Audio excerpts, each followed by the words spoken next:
Maybe I should have let it be on. Or do I guess that doesn't work here, does it?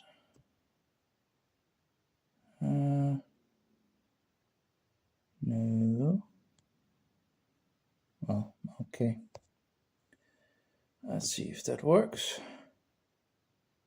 Oops. Where's the camera? Down there. Okay. So, I guess we're running. So I have, oh, it actually looks pretty good. I have these. I just got them today by the mailbox thing coming. So I've tested them to check in regards to portable application. I just got some of the small ones. So these are all 64 gigabyte as far as I know. Yep, 64, 64, and the last one is, oh, it should be 64. Doesn't it even say that? Let's see here. Uh-huh. Oh, 64. So the three small ones, of course, are just standard USB things. And the idea is that they are as slim as possible, so you can actually, if you have like a bigger one like this, it tends to block the USB for other devices. But if you actually have a slim thing, you can actually fix it in. You can still use the one at the side. I guess it doesn't really, but why not? Why have something that kind of, and they also have the thing where you can put it in a keychain, which is kind of nice as well.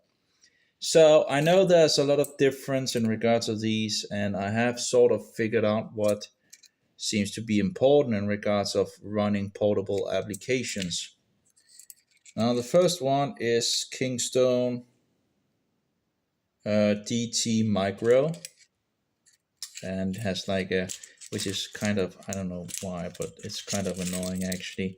It has this, where it's like, yeah, it's like 90 degrees. I don't get that. It just didn't really seem. Then we have the Verbatim Gold, and then we have, which actually the most sturdy of the ones seems to be the DP Lock. And actually, the DP Lock seems to be the one that I actually felt like was the nicest of the three, in regards of construction. This one, the Verbatim, seems to be somewhat of, it's kind of not totally sturdy in its build. It doesn't feel like it's very sturdy in its build. So, it could break maybe, I don't know, but it doesn't feel totally sturdy. Now, the Kingstone feels a little more sturdy. So, yeah, you have the weakest in regards of sturdiness, or feels at least like it. The Verbatim feels like it's weakest in its construction. The Kingstone is number two. Usually, I wouldn't buy from Kingstone, of course, but yeah, well, because I had another issue. But anyway, and the DP lock, this one is absolutely feeling like it's the most solid of the three. Now, anyway, so then I have the SanDisk thing. I haven't totally fixed that yet. I have tested it, but the idea is to test them against these that I've made, that I've looked around to find in regards to hard drives and all that. And I kind of, see here, just maybe we should, I kind of, I'm laying on the floor, so that's not easy to actually. I thought it actually would. Oh, well, I can put it over here instead. Let's see if that works. There we go. Yeah, that tends to work, right? So this one is in regards of SanDisk Extreme Pro. In regards to the connections to the keys, it doesn't seem to be, it's not a huge plastic thing, but I could be a little afraid that you could actually rip it off the keys, but the others are metal, so that they should be, stay on a key chain if you have. But they're very small, they're not that big, right? These three guys. And if you actually could have your portable applications on these, I don't recall how big you can get them in. I just took the 64 gigabyte, all of them, just to have something to, so they were kind of the same. Although, bigger might actually make them slower. So that's a, but it's a good indication at least where to go, at least, or have some kind of know-how in regards of how they work. Oh my. Anyway, this one I tested and I got, pretty good results, but I don't think it actually is, you know, I think it actually is probably worse than my other homemade editions. Although this is only 128 gigabyte, it might be, but might not. But sometimes it gets slower when you get bigger. At least in the old days, you could have a thing where it actually got slower when it became bigger in size. That might not be the case anymore. I don't know, but at least in the old days, you had that possibility of, if you actually went higher, you could end up getting slower results. And that, of course, is a problem in regards of portable applications. Now let's take my, no, not the SD. We're going to take my NVMe hard drive thing. I have them both in my computer, as you can see. These are the two. Oh, it doesn't really. Let's see if we can. So that's how they look. Um, if the camera could kind of. It's not. The mobile is absolutely not the best. So that's the two. Um, I actually, it's both from Electia, both of them. Let's see here. I actually as far as I know from for now, I actually prefer the old design above the new design. And it's pretty much because the old design actually shows you if you're running USB 2 or USB 3. You can actually see it by the diode blinking thing that shows up. If it's red, it's because it's running USB 2.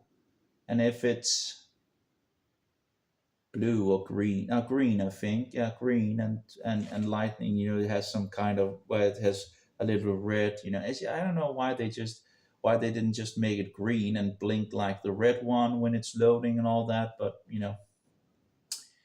anyway, the results doesn't really, they look somewhat of the same in regards of this little, this guy. The thing is, if you going to get a SanDisk 1 terabyte, and you can only get them 1 terabyte, these things, um, it cost 700 kronos, but you can actually get double the size and pretty much the same speed at the lower end. And of course, it's the lower end you actually want.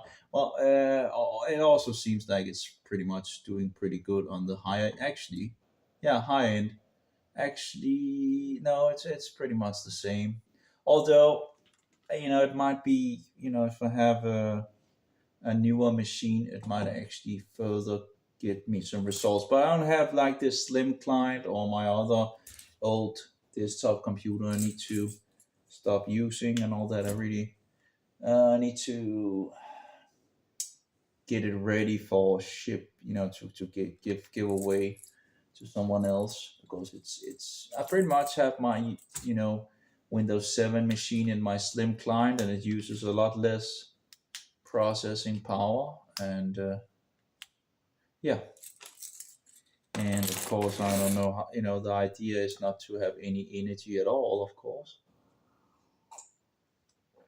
So the results of this little guy from SanDisk in regards to the 512 bytes, which is the lowest, gave me 4.57 megabyte in the second and 5.37 megabyte in read. And the hard drive running the NVMe hard drive I have as fixed as a USB key gave me 4.62 megabyte and 4.80 megabyte. So that's write and read. So it's pretty much the same. Although, although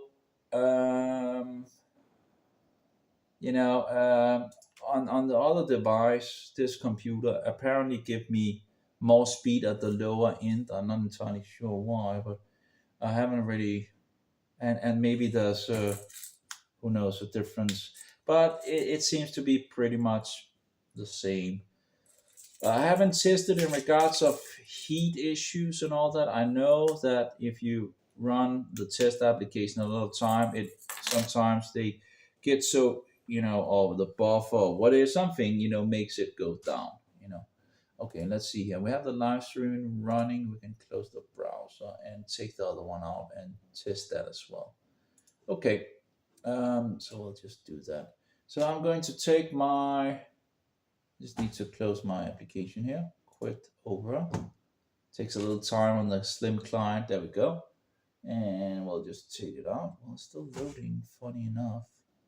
Okay, let's take it out. And we'll take the other one out. So this was the one I just tested. It has an NVMe in it, and this one has an mSATA in it. This is the old design that they had. And the other one is the new design. This is the new design. And,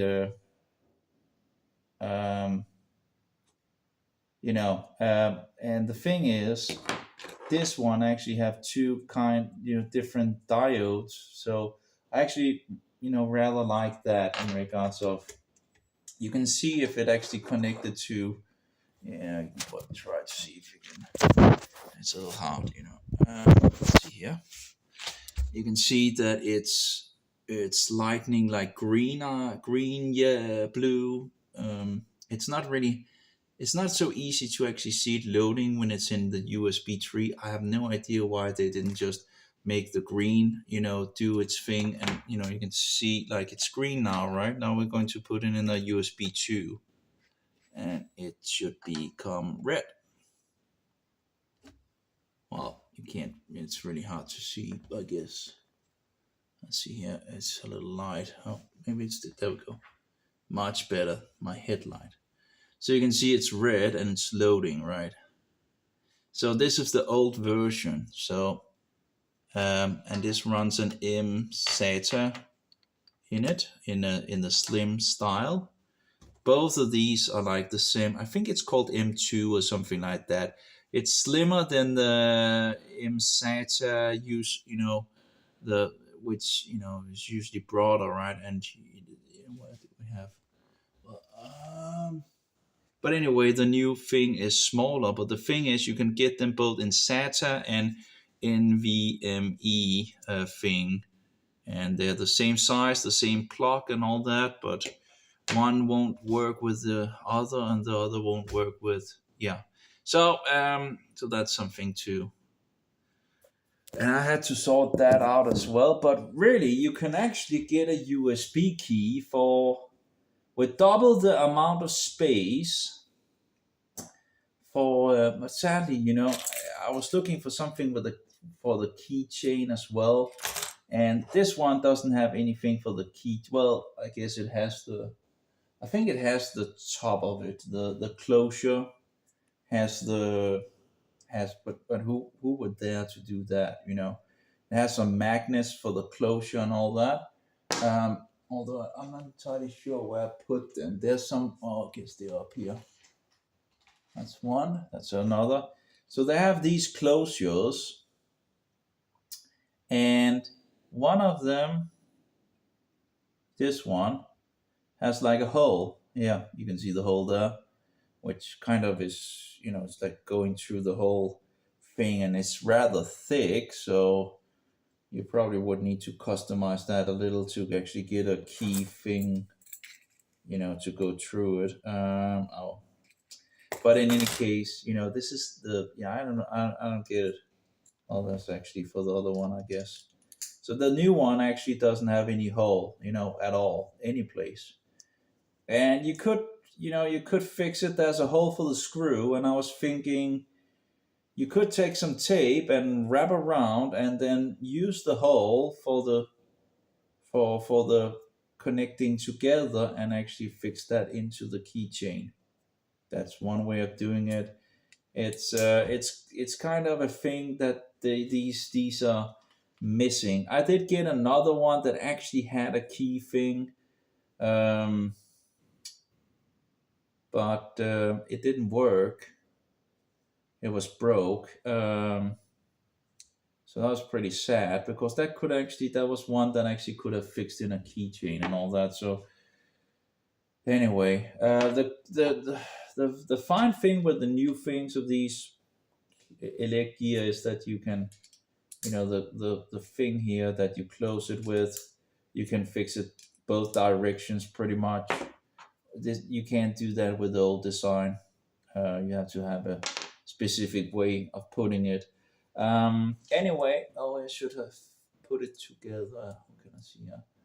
I use Atto Disk Benchmark. That's the best one that I found. So let's see if we can. There we go. The SATA. I guess it's not called the IMSATA then, I guess, but it's a SATA versus the NVMe. It doesn't really do a difference in speed, I think, because it depends on they're pretty fast anyway. Either way, if it's the SATA or the IMSATA. Yeah, I seem to get the same results here. um, so we had this one. It's around 5 megabyte, 5 megabyte. The next one, in regards to this one, was around 5 megabyte, 5 megabyte, a little less, right? But it's around 5 megabyte, and the next one, yeah, around 5 megabyte and 5 megabyte. So it's not like a huge difference between these. And the thing is, this one cost 700 kroners, and you can save 700 kroners if you know what to buy, and get double the amount of space. Now, I can't remember which one actually is for which hard drive. Oh, wait. Okay, so the old one, I guess, must be with the SATA. I've written SATA anyway. So the SATA is in the one that I'm testing now, and I'm pretty much getting the same results. Nothing, and that's the cheap one. I actually got a pretty expensive one for the NVMe, um, because I had bought the wrong case. I guess they're called cases, these metal cases. The metal case didn't work out to the idea of my hard drive, or the hard drive that I looked into. I found King Junction, I think they're called. They're pretty cheap, although it doesn't seem like the temperature indicator is working. It just says around 40 Celsius, and it goes on to say that. But anyway, you can see the Celsius on the other hard drive. They do get a little hot. It's not overly much, but it is. And there's some work, of course, in regards to fixing the hard drive and fixing with the pillows and all that. And I bought some of these different pillows further as well. So anyway, but you get some pillows with these, and you use them to just put at least on the chip that gets very hot. And of course, there's the chip that also converts the data from the hard drive. So you have two chips that could, in some sense, become pretty hot. That would probably like to have some cooling in regards to the case. Although I don't understand, they could have made the case, if they could have given it more surface area, and being easier to actually pull as well while doing it in regards to the metal, right? But they didn't do that. Um, yeah. Well, anyway, then they could have gotten a little more cooling in the device. So yeah, it's nearly finished in regards of, and it, all of them pretty much do a little bottle down at the end. Um, so that's not really not a pretty not a surprise. And you can further, if I take it like, I ran four uh, things. If I put it on 256, it really runs a lot, and that will begin to, usually it begins to make it go down. It takes a lot of time to test it, but I can just see from these test results of the SSDs that yeah, but this one is really not, it's not really much. It's around 5 megabyte, all of them. Both in the write and the read section, there's really not much difference. It's very little, so that's not really, at least not with the USB thing I have here in my Slim client, and it's really, it's pretty high, compared to what you, there's like a, you really want to have a high low end right, in regards to the applications, because that seems to be the biggest bottleneck for USB keys in regards to portable applications. So, and these are way, further than what you usually see. So, although testing the other USB here, these three, actually was very, I guess not totally surprising, but we got three different results.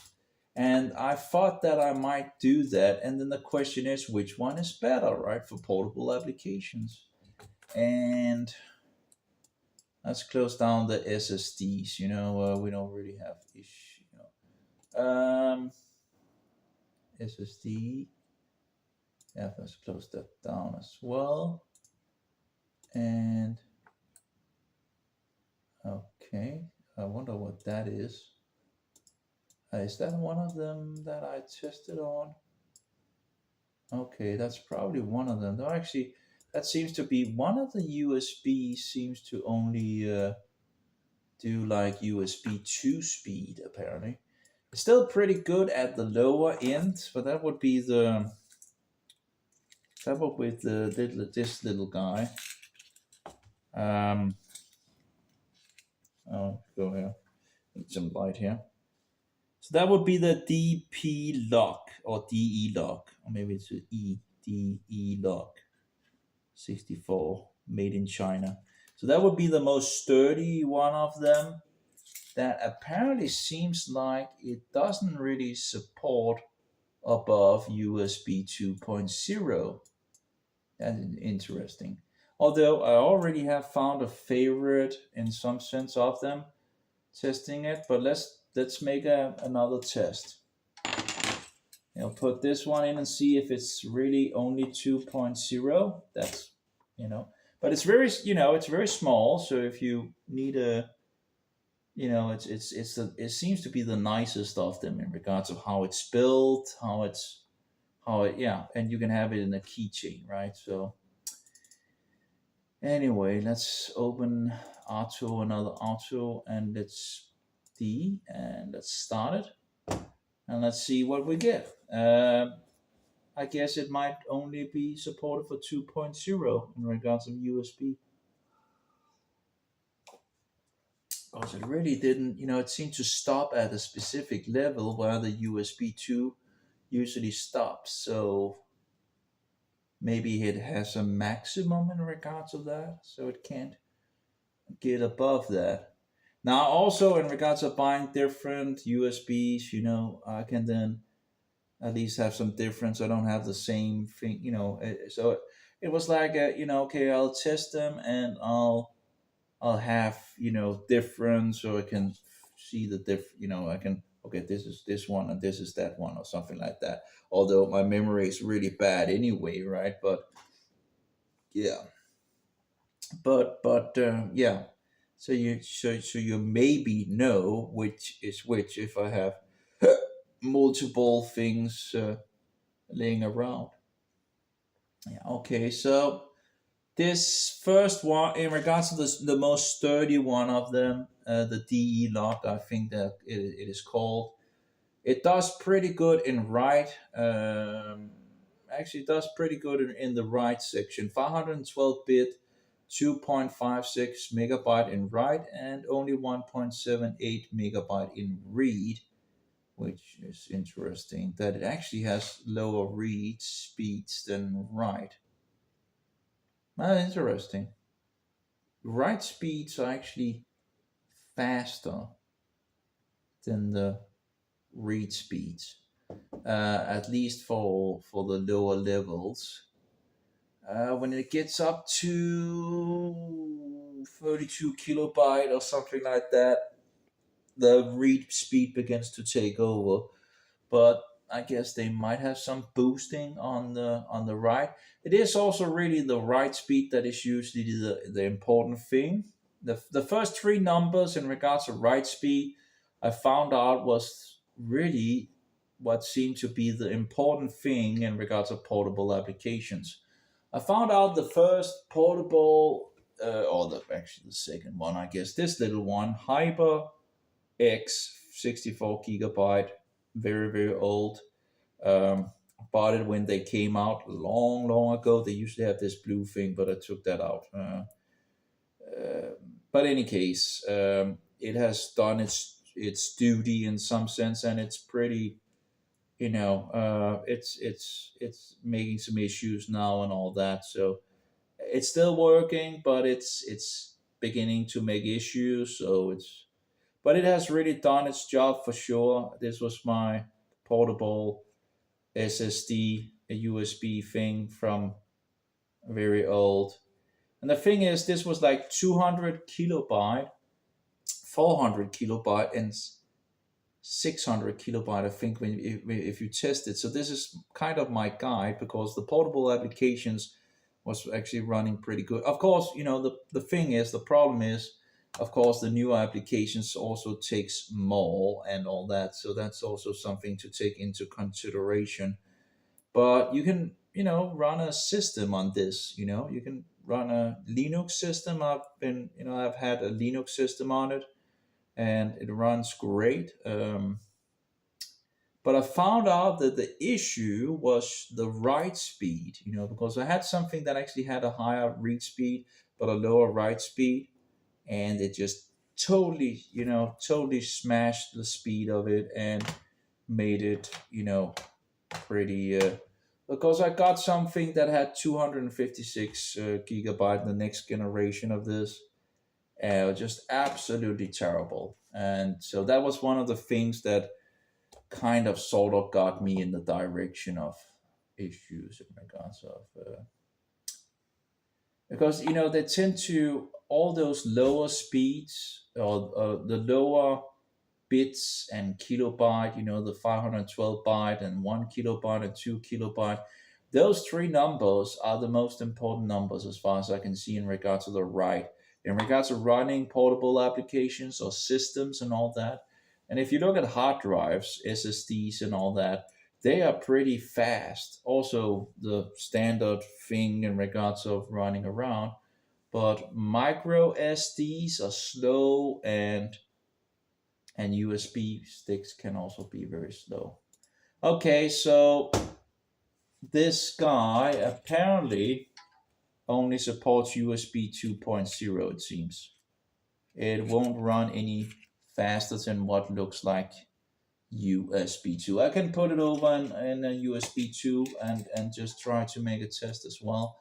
But I think we'll get pretty much the same speeds. So that doesn't support USB. So the highest numbers we have is pretty much 40 or 39 point something and 33.1 in regards to write and read. That's interesting, actually. Wait, I'm not testing the right device here. That's kind of an important thing. That was kind of a pretty nice. That was the hard drive I fixed instead. Mm. So, um, but it is nice, because it has a flat surface. It's very, I looked for the ones that was only slim, that didn't have any excess. Some of them, I had another one that was one of these slim SanDisk things, but they still, had a millimeter, maybe half a millimeter to the left and a half a millimeter to the right, or something like that.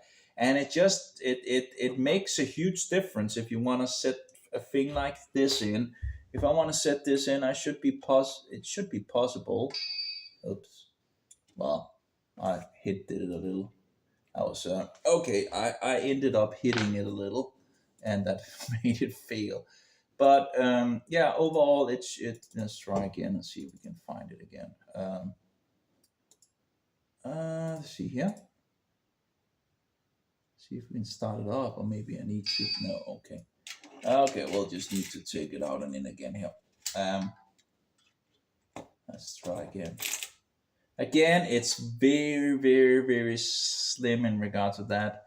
Um, when you have the hard drive case, because the hard drive case is bigger, and it's usually an issue in regards of then you use a USB and all that. But yeah, it is possible, but it's yeah.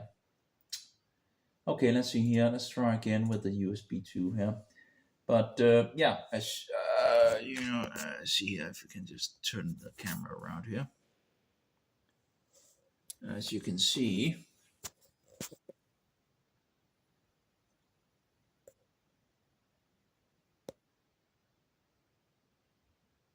there we go. As you can see, I just put it next to the other one, and so it can be done, but it really needs to be, it's still not, it's moving against the other, and it's a little to the left, it's not totally aligned and all that, but hey, it's working, and it can actually be done.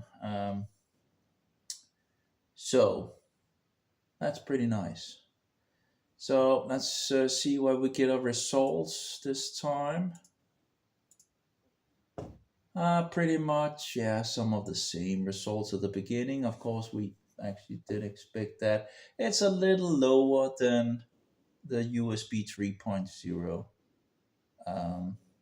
Not a surprise, but yeah. But pretty much the same results, just a little bit lower. It's not bad to see the write on this device. The write is actually not that bad. 2.41 megabyte at the lowest. That's actually pretty good.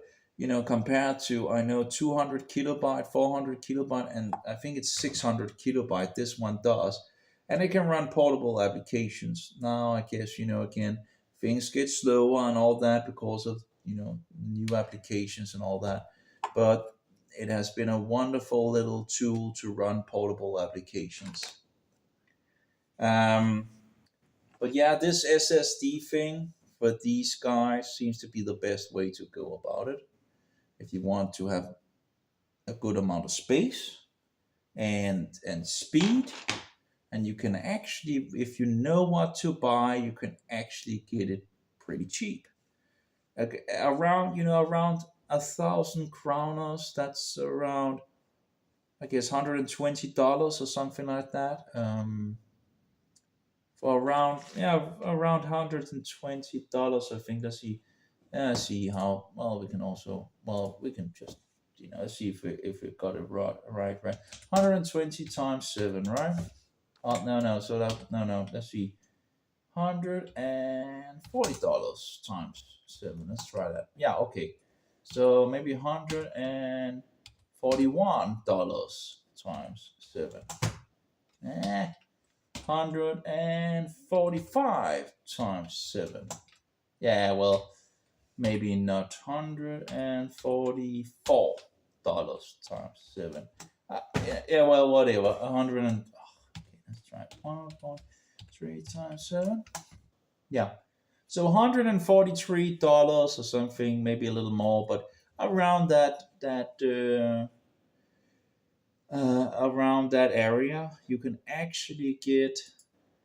Might be some posters and all that, but you can get that compared to the other one that is you know much well, a good expense more expensive, and you only get 1 terabyte. You can, yeah, although it doesn't seem to weigh so as much as these guys.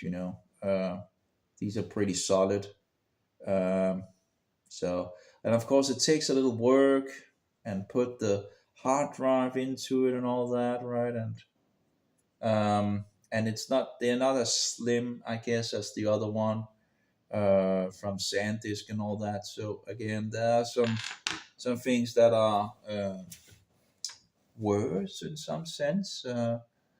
But again, it's a lot cheaper. You get double the speed, or no, double the amount of storage for cheaper price, for nearly half the price. Well, nearly. That's pretty good, isn't it? Double the amount of storage and for nearly half the speed, or half the cost, and you know, and they also work pretty good. I was really surprised of how good, how well this worked. Of course, the first one I got, which actually had a thing for the keys, which this sadly doesn't have. Well, it has this, but I'm not sure I dare to use that. But yeah, well, anyway, I'm not sure how secure it actually would be, and you don't want to lose it, right? But I had one where, well, I guess I still have it somewhere. Well, I have the case. I don't have the. I think it's up here. Yeah, I have the case. They might. Who knows? They might send a new one. I don't know. But so here's the case, and you can see there's this thing up there. All right. But it didn't work. It was, it made a lot of issues and absolute nonsense and all that. So, and here we have the things that is attached is not to, in regards to these. This actually to the mobile, but these screws. The screws are not part of the device. But anyway, this was broke, and you can't really use the different cases because different bullshit standards, as always, right? We can't have one standard. We always want to have multiple things. So, yeah. But anyway, that would have been nice. The strength of this is that it has the hole, so you could just fix it, to the, to the keys, and have it dangling. But that's an NVMe enclosure. And again, you can get SATA and NVMe in regards to the same size. In regards to these guys, I think it's called M2 or something like that. So it's the same plug, although it can be different kinds of so-called keys or whatever they call them, and thereby you might not be able to get them down, or if you can, it might not even work because it's only made for one or the other, which is kind of, I don't know why, but that's the case. Apparently, it's two different chips that is being used to decode the information. Okay. So anyway, we got the results done, and yep, it's seemingly USB 2.0. Let's see if we can get it out. Hopefully I don't know if I actually ended up the other one. Oh, maybe it's good. So this one is only USB 2. It does have the lower speed is not bad, but Um, yeah, it's the middle guy in regards of the lower speeds. And then we have Kingstone thing here, which is the thing with the where it's like it's like weird at the end, which doesn't make it easier to put it in. Let's try that again, and then we'll take the best one of the three and the winner of it all. As far as I can see, it pretty much is the winner of the three, and there was a good amount of difference, in regards to these three. So it's interesting to see which one actually ran out with the prize in some sense. And again, I don't know in regards of how big sizes they actually make in regards of these, but you could easily have it in all of the three. You could easily have in your key without any issue. Yeah, so here we have the Kingstone. It's very what shall we say? It's disappointing. The read speeds are pretty good. That's at the lower end, but the write speeds are terrible. You have it's not like you couldn't run portable applications and all that, because it's still faster than this one. You have 328 kilobyte per second at the lowest level. This one does around 200, so you still have more of that. You have 645 kilobyte at the second right, and then you have 1.24 megabyte on the right. So all of them are pretty much better than this one, which is actually the old SSD. So it's not like it's bad. It's but compared to the other two, well, in regard to the lower end, it's pretty much sucks in the right section. The read section, if we compare the read section with the one that I just did beforehand, you have more read speed, but the read speed doesn't seem as important as the write speed when you're talking portable applications, as far as I have come to know by testing and all that, testing different things and figuring out why is this so slow compared to this one. Because it doesn't matter if it does 200, 500 megabyte or whatever. What matters is in regards to the lower files, in regards of 512 bytes, 1 kilobyte, and 2 kilobyte. And those, and in regards of write, those are the section where you want it to be pretty good if you want to run portable applications from a USB stick. Because if those are not good enough, they will run badly. It won't run fast. So that's the key things where you want them to have a pretty good. So the Kingstone does go up to goes up to 100 megabyte in write when it gets further down the level, and 200 megabyte in read. So 100 megabyte in write and 200 megabyte in read when you get on the bigger files. Um, so so that's at least a lot more than the USB 2 that we just tried. Um, but the but the yeah, but the USB 2 pretty much still took the win position on the lower levels. Um, but you probably wouldn't like to have like only a USB 2 stick with you that only does maximum 40 megabyte write and read and all that. Well, I guess again it depends on what you're going to use it for, I guess. But here we can see it reads with 200 at the higher files and write in 100 around the higher files. So, the bigger files. Okay, so we'll check that out. And let's go for the winner, which is pretty much the gold one. and I guess that's why it's gold. It's the winner. I don't know, but that's the Verben time, and we're going to stick that in. I guess the camera is not totally good in regards to, but that's the Verben time. It's the least of the three where I would think it might be a little fragile, but maybe it's you. Hopefully, it wouldn't.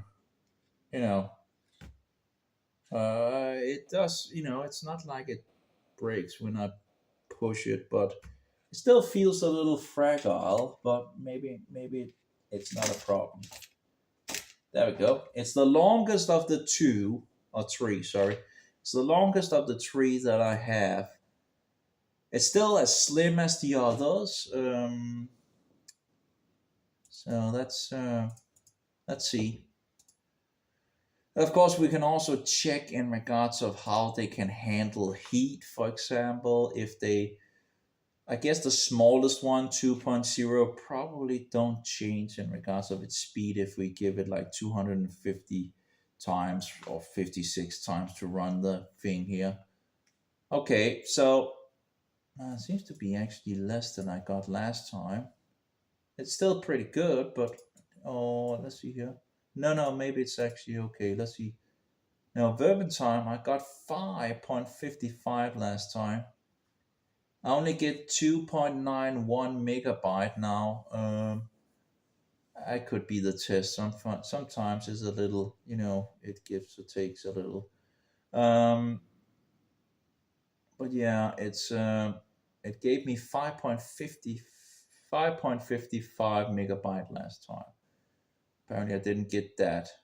The rest of the results seems to be pretty much the same. There's a little variance, but overall, anyway.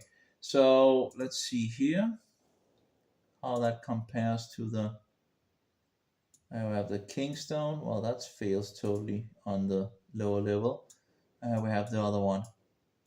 Okay, so even if I got a lower result this time, it still does better than the second one in regards to write, and the read also is actually the read is also the best of the three.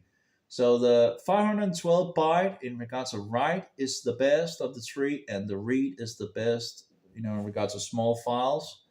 That's the first one. The second one as well. Yep. And the third one, yeah, that's pretty much not much competition in regards to that. Then the question becomes in regards of how does it look when we get on higher levels?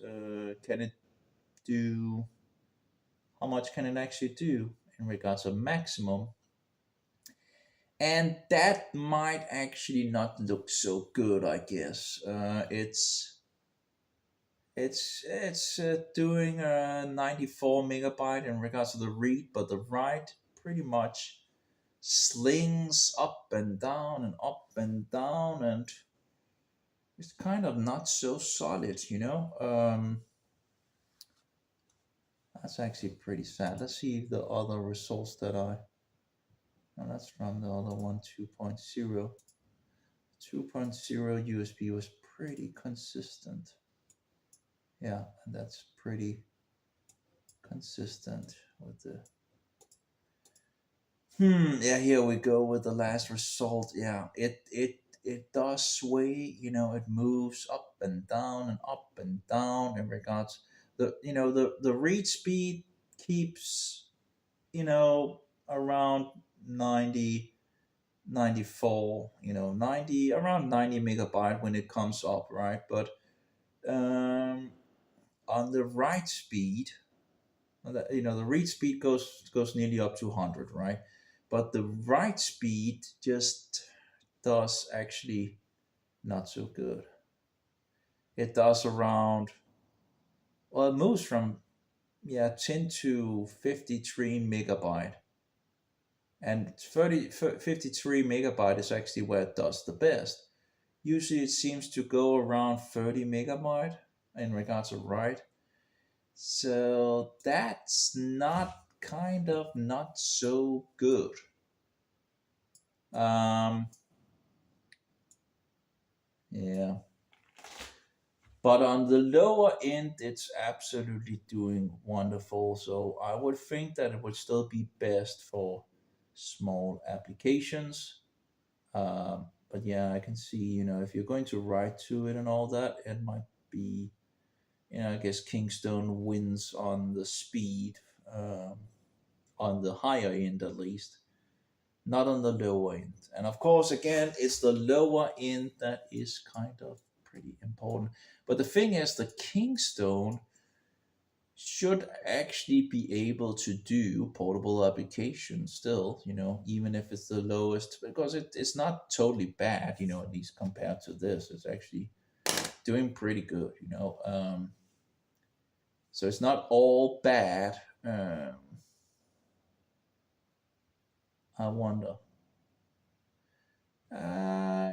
It could be interesting to see the difference, copying applications over and seeing how long it would take, like for different, for the different ones to open different applications.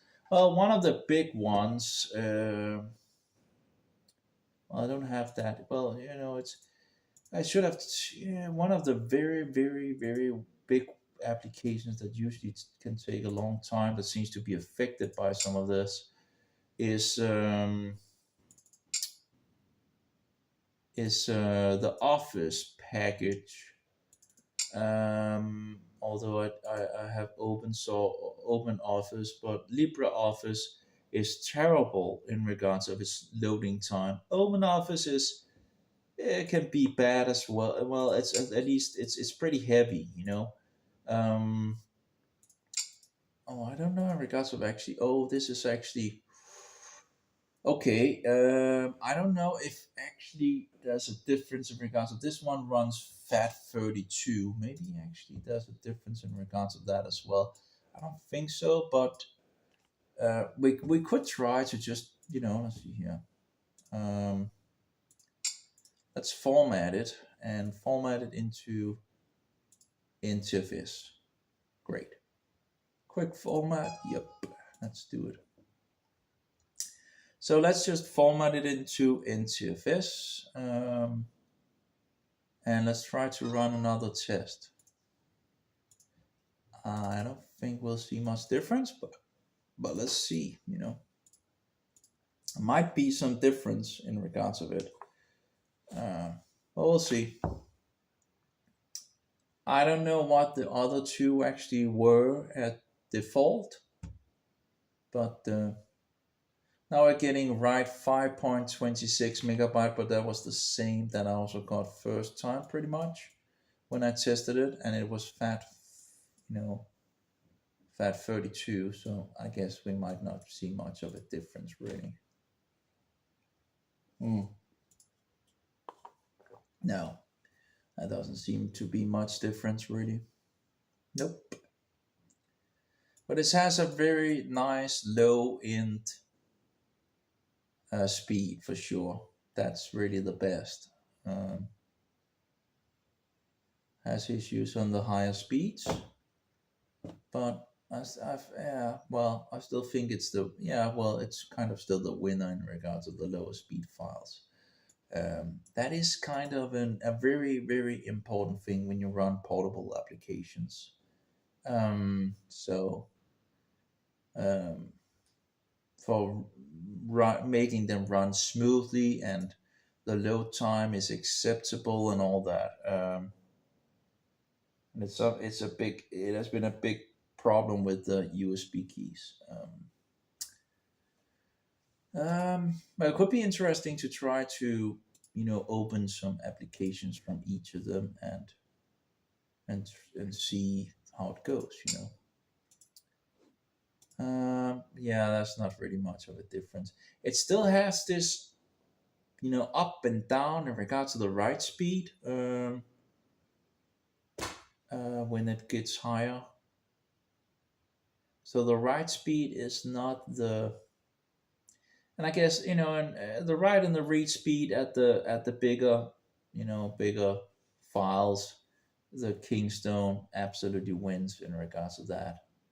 This is the pretty much the middle level of the tree. in regards to the hard, the bigger files.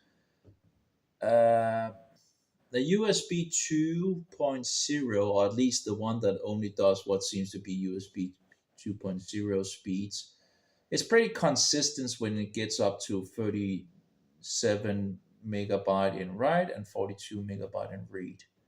It pretty much is pretty consistent downward. It looks very very nicely, smoothly, and all that. So, and that also has a pretty good write thing. It's the second one, right, in regards to the smallest. But yeah, if we're going to focus on the small right department, it's still the golden thing that is winning. But if you're going to move bigger files onto it, it will take some time to. Will take a little longer for sure. I could try to move some files and see how long it takes. Do I have like a big file someplace? I should have some video. Let's see here. I see here. Okay, we'll take these two properties. Okay, that should be around 600 megabyte. That's probably too little. Let's see here. How much is it if I take all? That's one gigabyte. Okay, copy those and let's try to move them over. Let's see how long it takes. Maybe I should just fix. Where do we have that? Clock. Timer. Stopwatch. Okay, let's see here. Let's cancel this one and close it down. Okay, nope. Okay, let's paste this and say boop.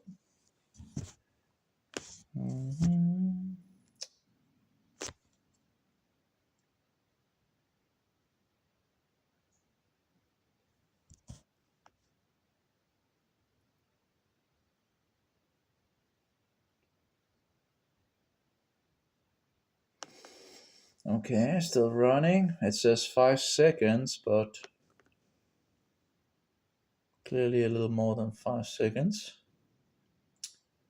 Still running. There we go. So that was 36 seconds. Okay, seconds. That was big files. Okay, that was one smaller 627 kilobyte, but most of them were big files. So anyway, let's take that out and let's try another one. Let's see, eject. Could also have copied it with the yeah, I should probably have done that where I also took the let's see, the program, but that would, yeah, well, we can always test that afterwards, I guess. Let's take the next one. Okay, we'll take the USB 2.0. Okay. Open. Let's see here what we have. Okay, there we go. And I guess we'll reset and let's just check what it actually is. It's also a FAT32. Well, let's just format that into an interface as well. Yep. I guess probably all of them are FAT32. But anyway. But I guess, in regards of USB keys and all that, I wouldn't really, I guess, but yeah, I guess all of the three should probably be able to actually run portable applications. And if one wants the higher, even the the Kingstone, which then can do 200 and anyway, let's see here. Okay, paste and go. Let's see here. It's going on. Let's Dooby dooby dooby dooby doo.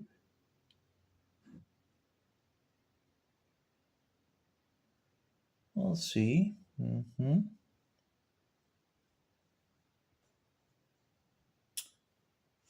Okay, we're nearly there.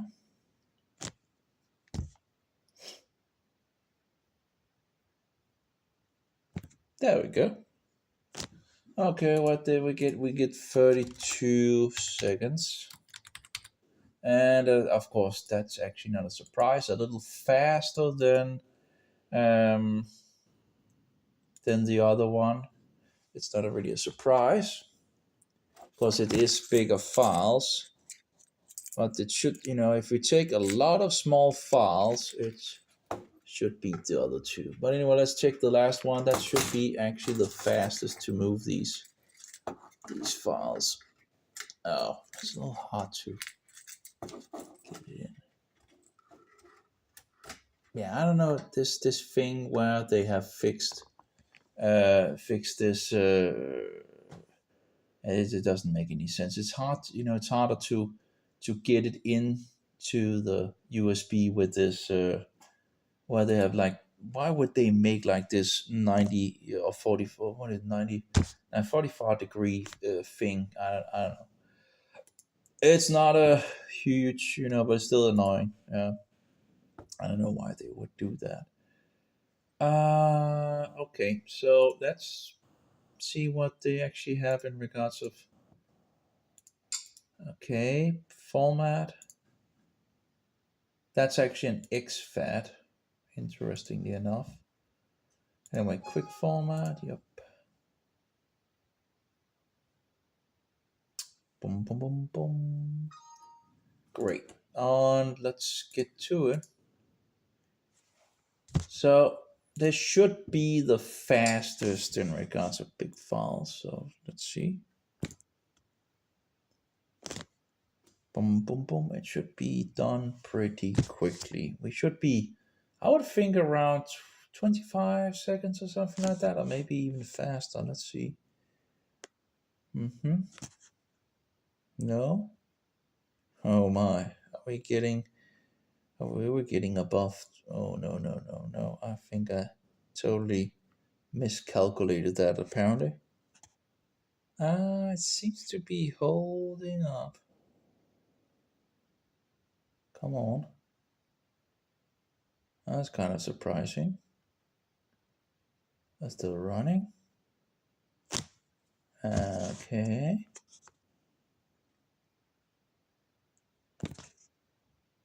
Okay, that's kind of weird. Okay. That was actually pretty terrible. How in the world did that actually... That should have been the fastest of the three. And we're talking about files that are, 347 megabytes, 385 megabytes, 269 megabyte. I have one small 8 megabyte and 627 kilobyte file is the low or the smallest, right? But it shouldn't. That's surprising. That's very surprising. That took apparently longer. I don't know why that would be. That doesn't make any sense. Maybe these tests are just to the trash in some sense. I don't know, but I don't understand. I can understand that would be a little slower than that one, but I can't understand the last one would be that should be the one that won it all. And yet, can I just test that again? I have no idea why that would be. Let's just test the result. That shouldn't be. It should have been the fastest of them all, and yet it's just the slowest. Oh well. I need to pee. I'll just heat some water up. I need some coffee, and that was that was just weird. How in the world did that? Yeah, I'm expecting that this Yeah, well, I guess, I guess live. What do you call it? I guess the best test of things is really to to find files and copy them over in regards to different files, small and big, and see how it goes. I'll be right back. Oh,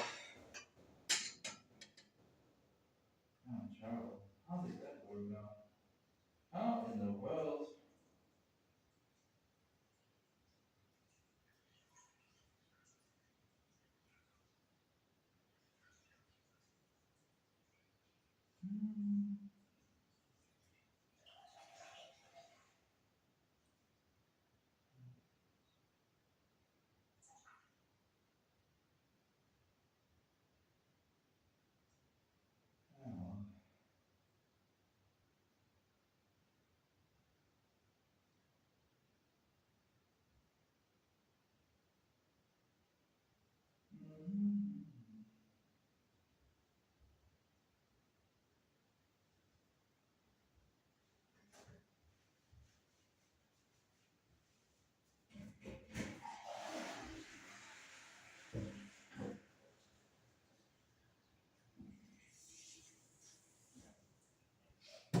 Well, I guess it doesn't really matter much anyway, but that was kind of disappointing. Um, at least compared to the test, this one should really have been the quickest. I don't know. And I copied it from the hard drive. That should be more than enough speed to not be the bottleneck. Oh, maybe the Kingston didn't like formatting it. It kind of goes a little haywire now. Okay. I don't think the Kingston liked me formatting it. I wonder if. No, I tested the others one before I. Okay. Well, anyway, yeah. Something is wrong with the Kingstone now in regards to the write speeds. The write speeds are absolutely havoc now on the Kingstone. So the read speeds are still pretty good, but the write speeds have just totally smashed out on the test. So maybe XFAT. I don't. I sadly Windows 7 doesn't do, or this version at least doesn't do XFAT. I'll need to get into to Linux if as far or yeah Windows 7 format. Yep. So okay, so that's apparently something. I wonder if no, because I tested that before. Didn't I test it before I actually? Yeah, I did. I think yeah, I tested that other one before I the verbatim, right? I'm pretty sure I tested that before I did anything to it, but yeah, apparently the Kingstone's write speed now totally, didn't go up to 100. It went to around 100 beforehand. Now it's like 54, 56, 51, 61, 60, 59, and all that. So clearly it became slower with NTFS, apparently. It still have the huge read speed. Whatever the case, it didn't really. Yeah, the USB 2 really is the most consistent of the three. Um, yeah. Oh, not entirely sure what to. No, actually, it actually got worse results. Okay. Yeah, it's not looking good for the Kingstone at the moment. It's having issues.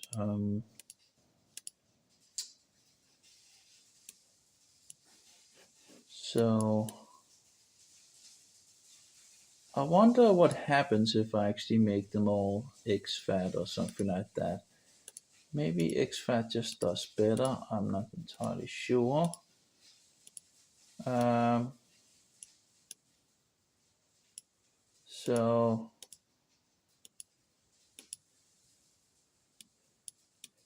that's a good question. To take Kingstone. Yeah, here we see the Kingstone where it comes up to 100 before I did the. Okay, let's see here. So we have a difference apparently. In regards to formatting, apparently some partitions seems to do better than others. So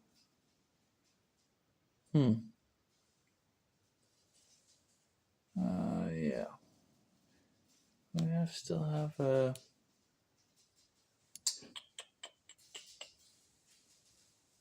That's terrible. 32. Well,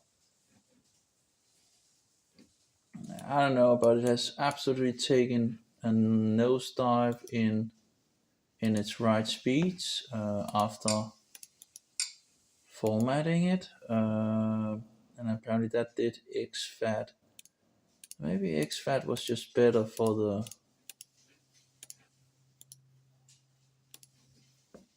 So I can't. Oh well, okay, that actually is exFAT. Okay, I can actually fix them to exFAT, or this one fix it to exFAT. Okay, maybe it's FAT32. Oh, that I can't do. I'm not entirely sure, but we'll see. So we'll just let this run through and then try to fix exFAT on it and see how that goes. And try again to move some files, I guess. Yeah, let's see.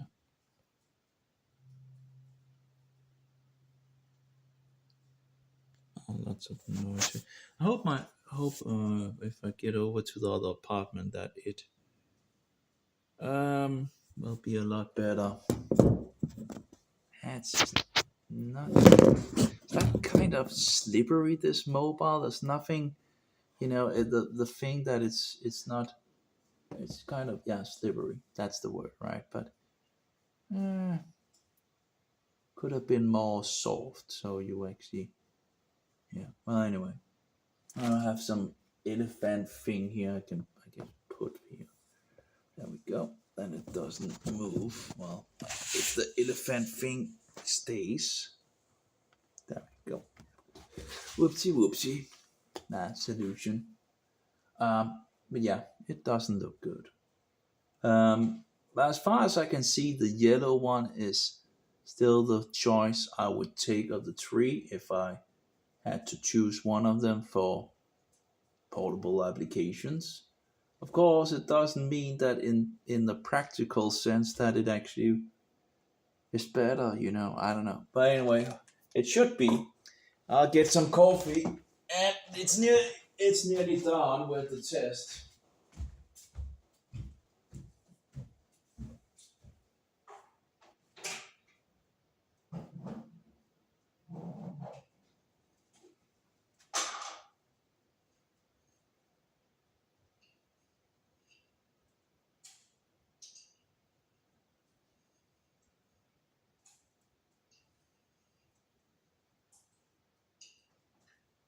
Oh yeah.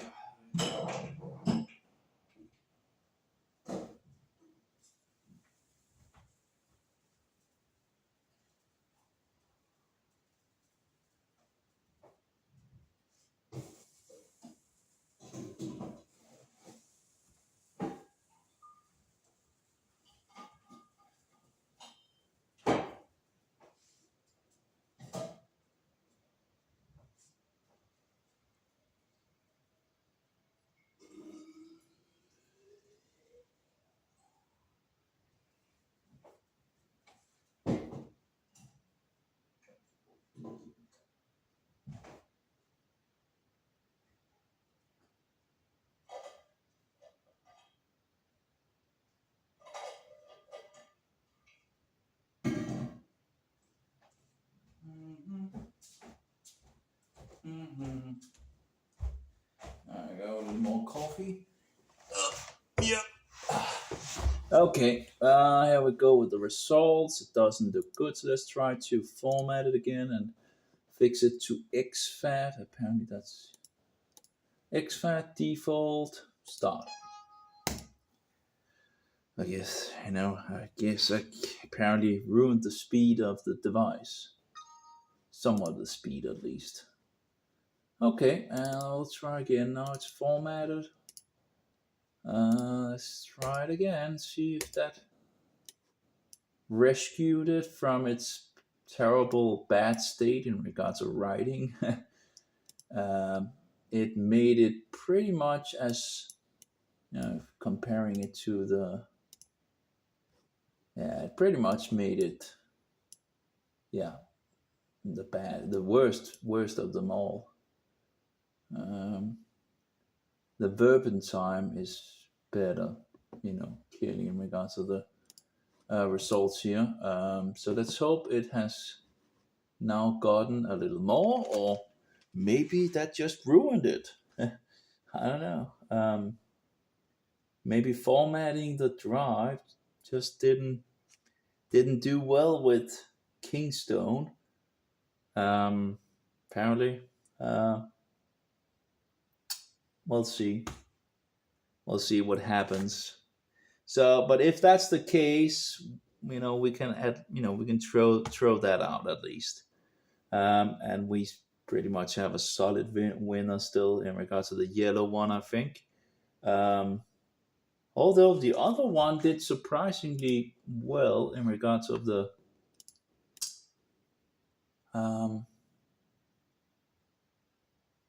What did I test first? Did I test the yellow first? I think I did, right? And then I can't even remember.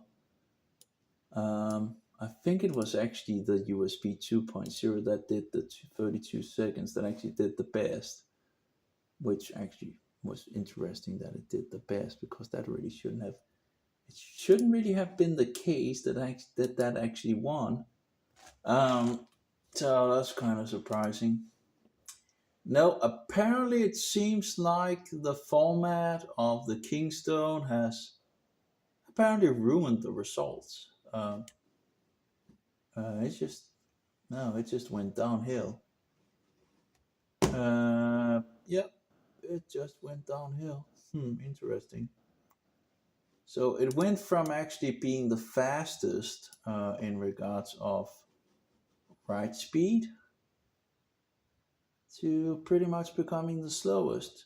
So if you're going to get a Kingstone of these things, don't format it apparently. Okay.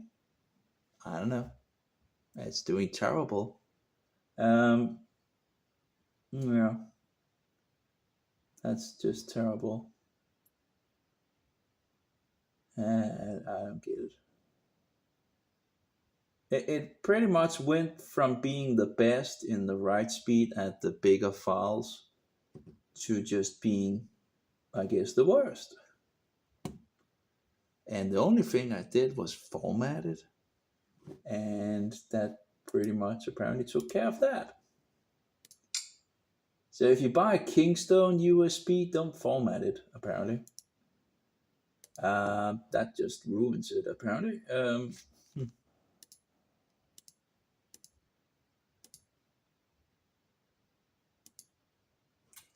Yeah, that's terrible. But yeah, the Kingstone did pretty good in the beginning in regards to, it came up to 100 megabyte as the maximum in regards to write speed, and it pretty much kept at the level, 69, 67, 46, 87, 96, 41, 101, 97, 98, 97, 94, 90. So it keeps a pretty good, it keeps a pretty good write speed at that point, but not anymore. The read speeds are still around 200, So the read speeds hasn't seemed to suffer, but the write speeds have absolutely suffered. It's like, it's like, let's see here, 1 megabyte, 1 megabyte. It's like it's three times as slow now after formatting it, and I now try to format it back to exFAT, and yeah, didn't really work. I can try to put it out, take it out and put it in again. I sadly think that this just is as it is. It won't really. Um, yeah. Okay. Okay. Yeah. Terrible. Like one third of the over one third or one. No, actually over. Let's see, three times. Over three times the speed has just been removed. Hmm. Okay, I'll just take it out. This is the guy I'm talking about, the Kingstone thing here. Not that I'm really happy about Kingstone in any way. I didn't actually want to support them in regards of buying anything from them, but they had one and I got one, right, in regards of. So, but yeah, that's just formatting and apparently broke the speed on it. Okay, how do I put it in? It's just terrible. I don't get this thing with the. Yeah. Anyway, let's put it in again. Let's try again. Um, I have another test. I think it has been ruined. It's. I don't think it will work in regards of. Um, it apparently have ruined the right speed apparently. Well, I guess the choice then becomes easier, right? Um, in regards of who's the winning thing and all that. Um, but yeah, that's kind of sad to see.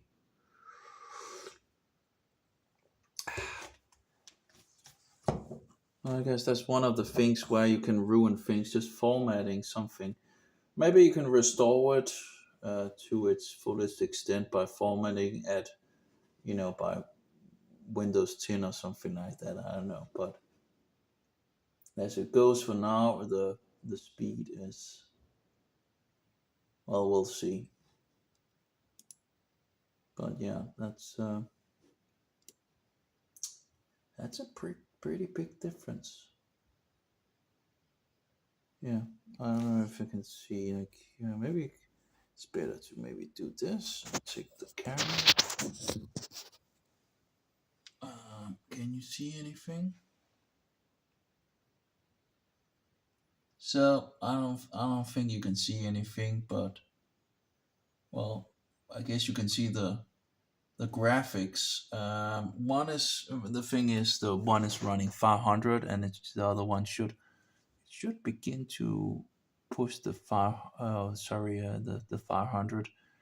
Um, yeah, there we go. So now they are kind of equal in regards of. And as you can see, the red on the left is not very high compared to the right.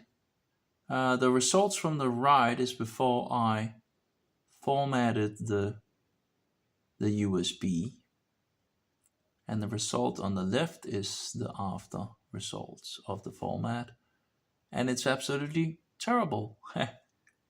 And in regards to the write speed, just went way low. It became the worst of them all. Of the three, it's now the worst of the three in regards to write speed. So that was why it was so slow apparently.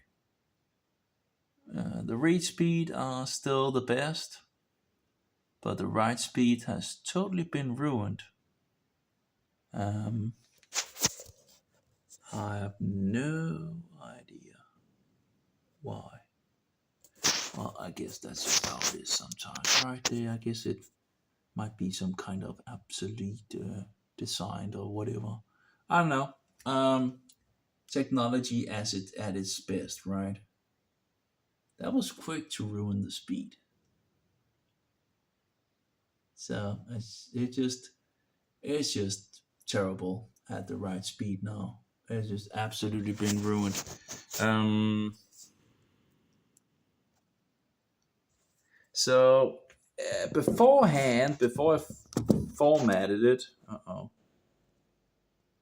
before I formatted it, it was running, around 100 or nearly 100 in write speed. It was actually doing pretty good. Um, but now it's just absolutely terrible. It's not because of the heat, is it? I don't think so. Nope. It's not that hot. So yeah, that's wow. That's a lot of. Hmm. Yeah, I guess it's only going to get worse as the years goes on. Okay. Anyway, so yeah, that was terrible. So I guess if you have a Kingstone, if you buy a Kingstone, one of these, don't format it. Okay, stupid, stupid. Apparently, if you format it, apparently you ruin it. It seems, at least in regards to the yeah uh, the right speeds. That doesn't make any sense, but apparently that's how it is. Yeah, that's just absolutely terrible. So that pretty much took care of that to ruin that for yeah what it could do. Anyway, let's see here. Format eject. Let's format it to NTFS again. Yipsy dapsy. And I think I'll just check the other two again to check if that speed also. Or maybe we should just check one more time in regards of this unit. But yeah, it's terrible. It ruined it. It took lots of speed off. Apparently, making it's the slowest device to move files over to. Um, Even if it's still the fastest to probably read from. Um, but yeah, it's still yeah, that's not good. Anyway, that's just how it is, I guess. Let's see how it goes. Takes a little time to test when it's USB and they're not very quick. Um, hmm.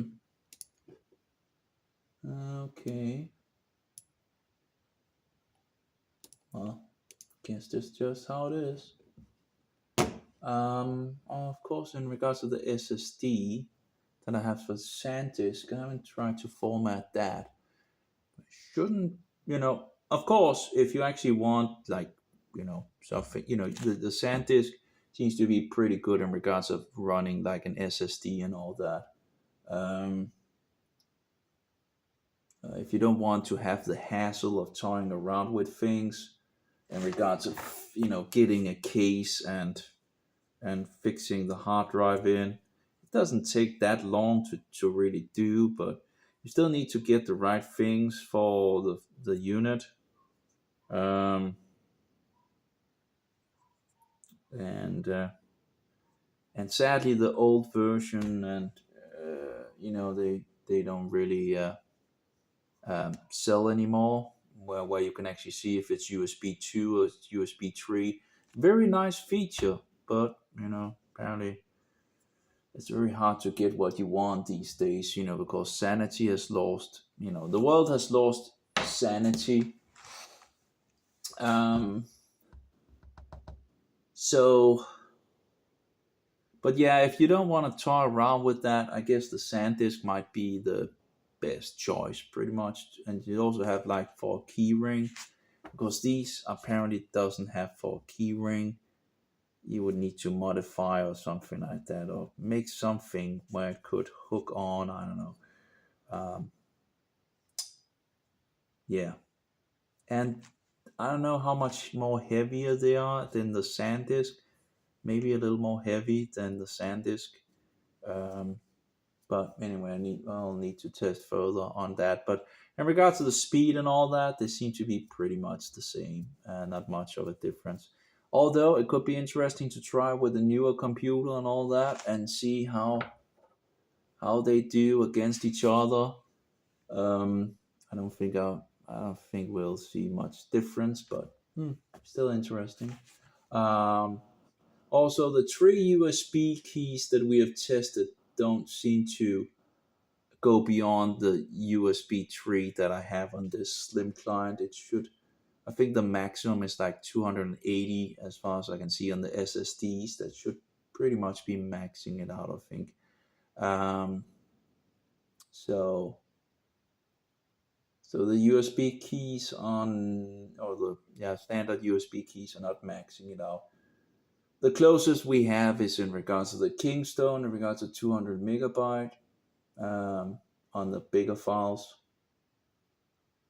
But apparently, write speed is ruined. So, yeah, couldn't handle formatting. Couldn't handle a formatting. You gotta be, you know.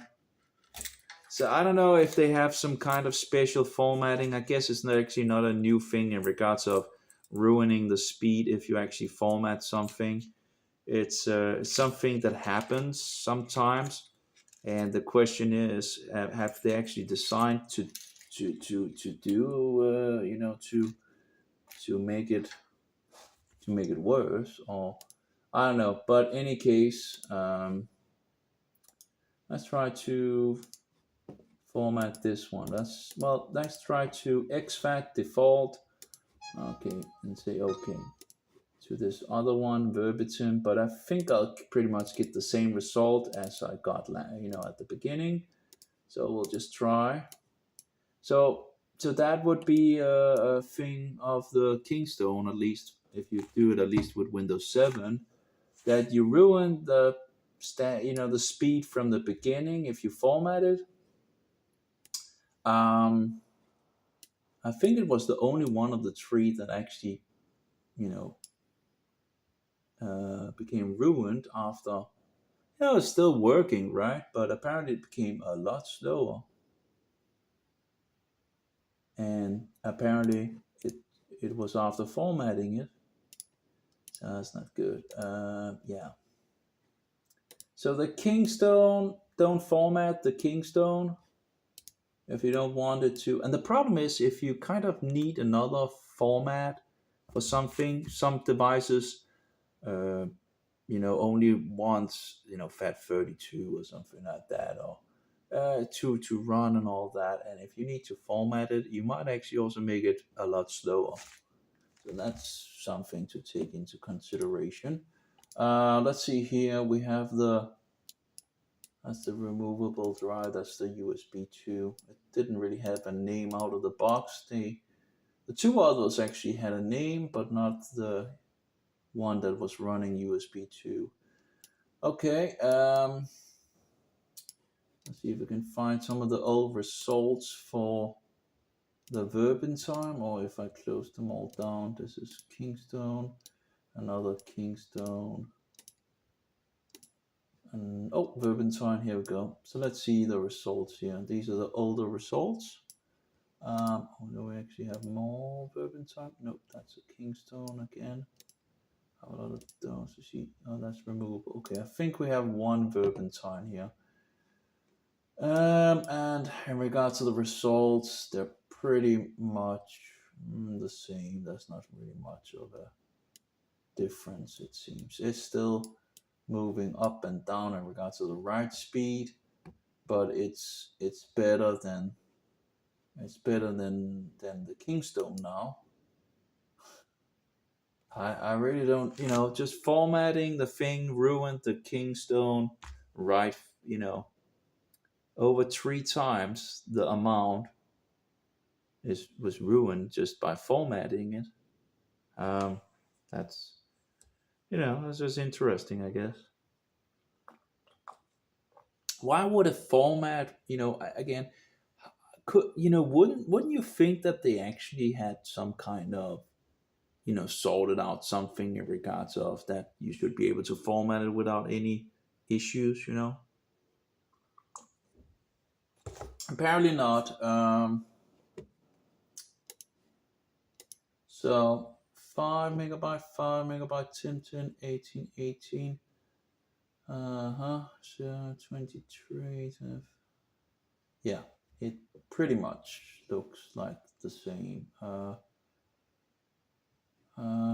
Maybe a little less in regards to the read at the moment. We get up to 88 at the moment, whereas the other test went up to 94 megabyte. But anyway, that might be in regards of, let's see here if I made it into an NTFS. I think I made it into an NTFS now, right?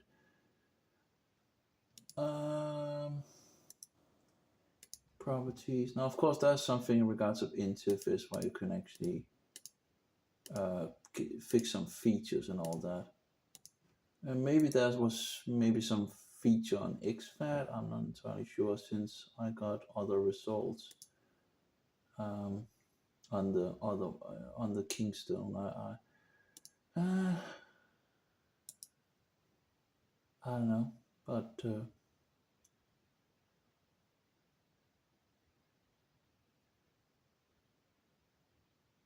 no, it's XFAT at the moment. Okay. Yeah, but you don't really see much of a difference still. It's still you still get some of this, there's not, it's the same, pretty much the same. But the Kingstone, that just went haywire. Let's see, a defrag, what is called partitioning party. There, okay. Let's see here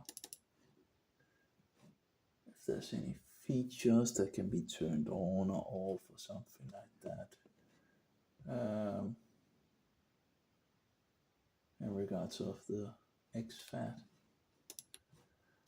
We have an XFAT here. Let's see properties. Let's see if there's this better performance. Enable write caching in Windows, but you must use safety remove hardware notification. So the quick removal, disable write cache.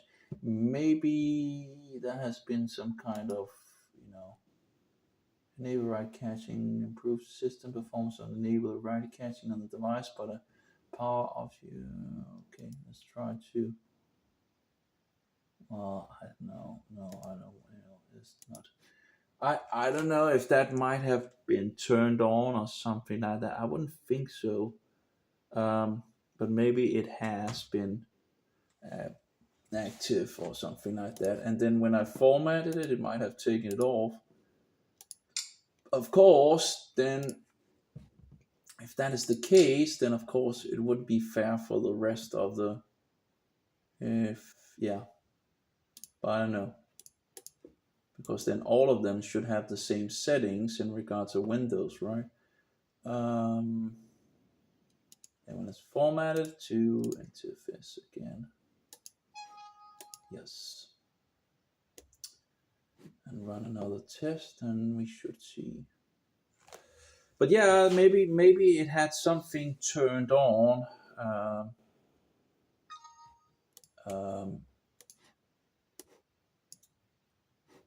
Who knows?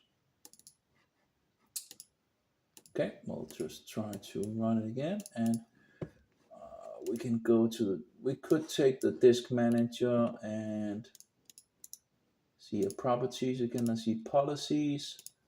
There's this, better performance, but you must use the safety remove hardware notification icon to disconnect the device. Again, this little thing, Verbentine, the Verbentine USB still gets the best results in regards to write at the smaller level. So I would still, as far as I can see, that would still be the winner.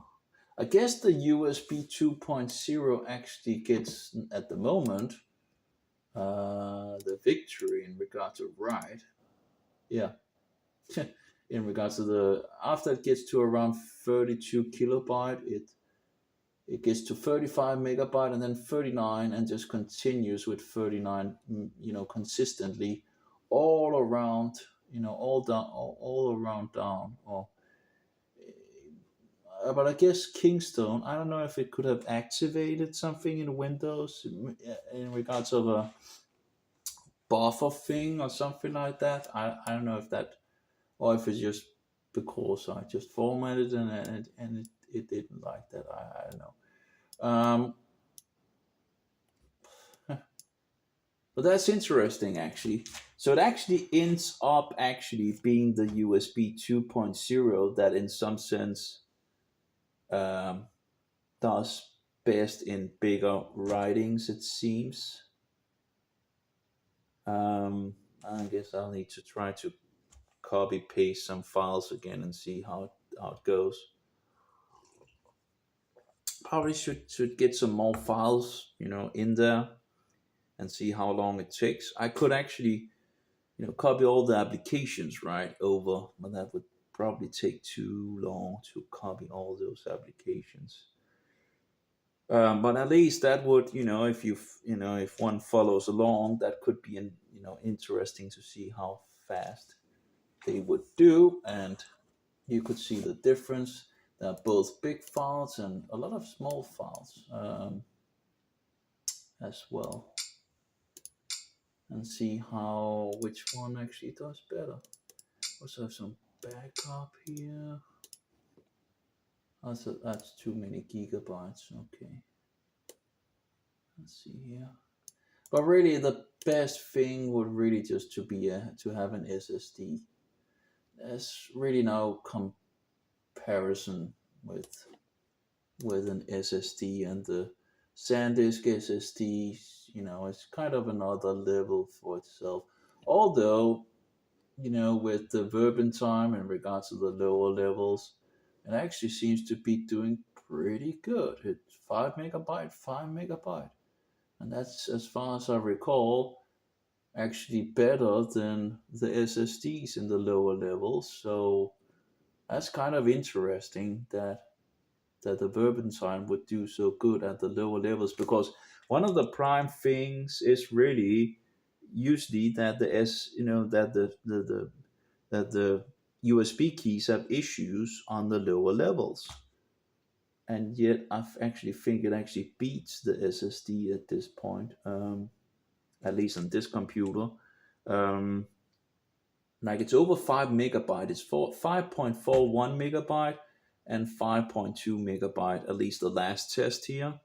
Now we had another test where it only did 2.38 in megabyte. That's still pretty good, but again, you have to, sometimes there's, a little variation in the results and all that, and you need to rerun them, or you need to run more tests to get a more certain results, I guess. Um, but then I guess you can get into heat issues, but it's usually the first couple of tests that is pretty much the most important ones. So I could really just stop it at 32 kilobyte or something like that, or 512. It really doesn't need to go further in regards to the results and run all that, and it takes time, all of it, right? So anyway, so yeah, okay. So let's see here, properties, Verbin time, NTFS, yes, yes, yes. Um, it's interesting. The USB 2.0 does, it has a much more consistent write speed, and so it's actually not bad. It's I'll be this one. That was actually also, that's the one that I actually like most in regards to sturdiness and design. I like this one. But again, it is slower in the lower files and all that, but yeah, still interesting to see how it actually. And when you push it in, it's just easy. It's nice, flat, for pushing in and all that, instead of all this other nonsense. Um, so let's see here. Okay, let's now. Okay, it's interface. Okay, I guess we can just format it again. Just try to format and see what it does. Great. Yep, and but yeah, I do wonder if Kingstone had fixed something directly turned on in regards of a feature, then that might have been turned off. Although I can of course test that if um, I just make a run in regards of the USB 2.0.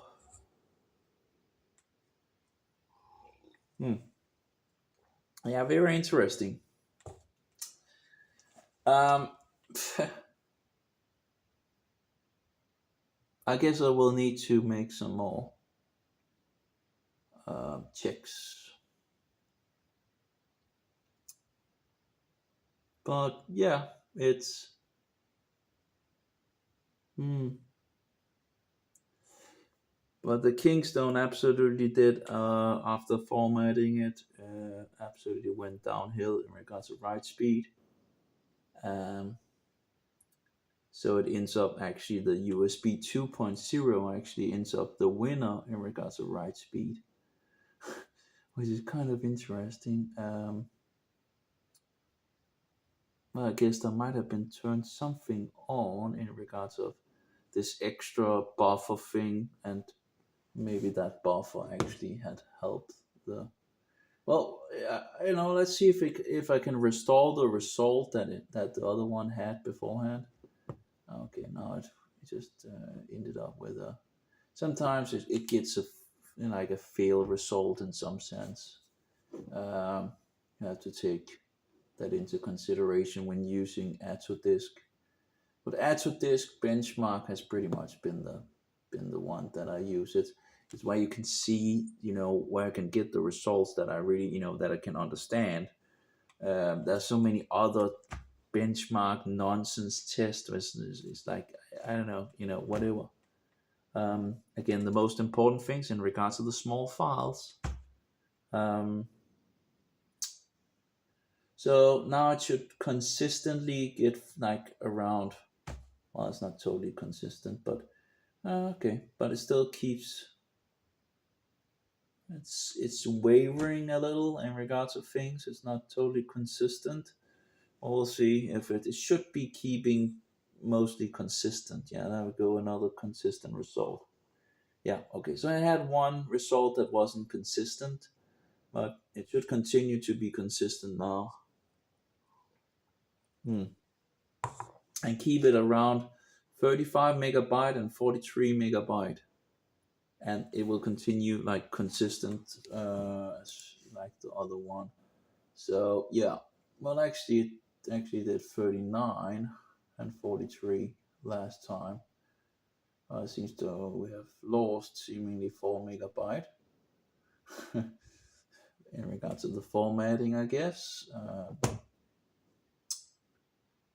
So yeah, I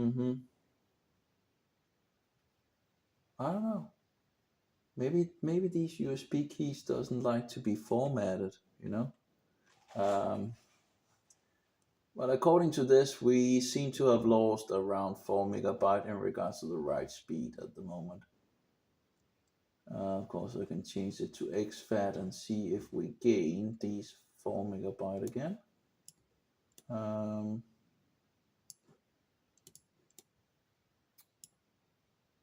So yeah, I don't know.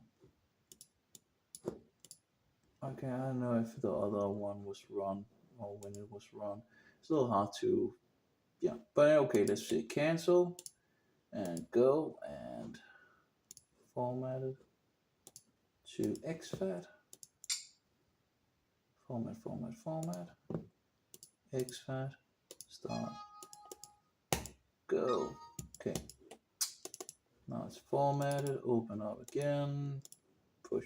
Oh, it could also be that it could be the heat and all that. Again, some of these things tend to down throttle when they get too heated and all that.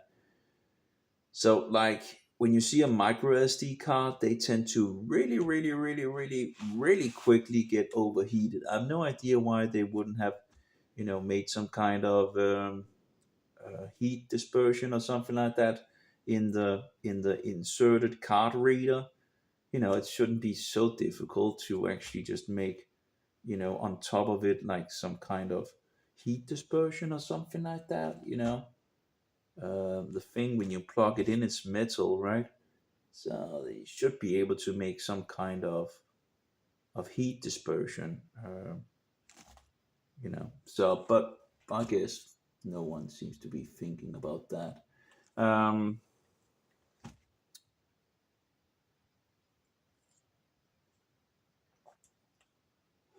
anyway, we have. That'll be interesting in regards to the results. Hmm. Yeah, 35. Now it's coming up to 35. Let's see if it's going to. Maybe maybe I ruined that as well, or at least, well, 39. Okay.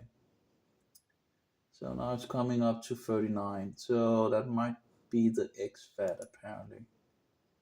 So from the exFAT to the NTFS, we seem to get uh, 4 megabyte of difference in regards to the write speed. Yeah, okay. That seems to just be how it is. Um, so we could actually restore the speed of this by changing it to exFAT, at least this one, right? But we haven't been able to fix the other one. So, but yeah, okay. Okay, so this is exFAT, and we'll just keep it at exFAT, I guess.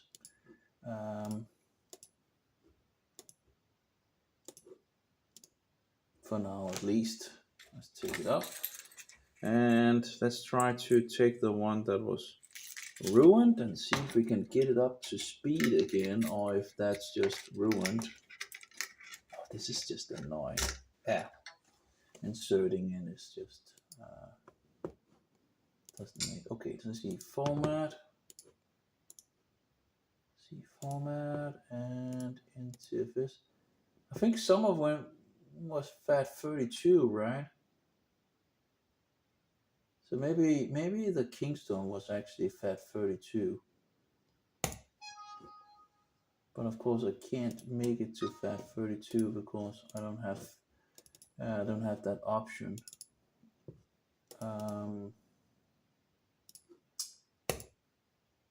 But I guess that might be the thing, that it needs to be formatted to FAT32 maybe, to get those results that it got beforehand. Of course, that could be interesting if that actually gets so good, if that's the case. It could be interesting to try to format the other ones into FAT32 as well. I don't have. I guess you could. I don't know if you can actually do it in Windows 7. You might be able to do it in the command prompt. It's just annoying that you don't have the feature at your finger, right? Fingertip. Just right clicking and doing it. Yeah, let's see here.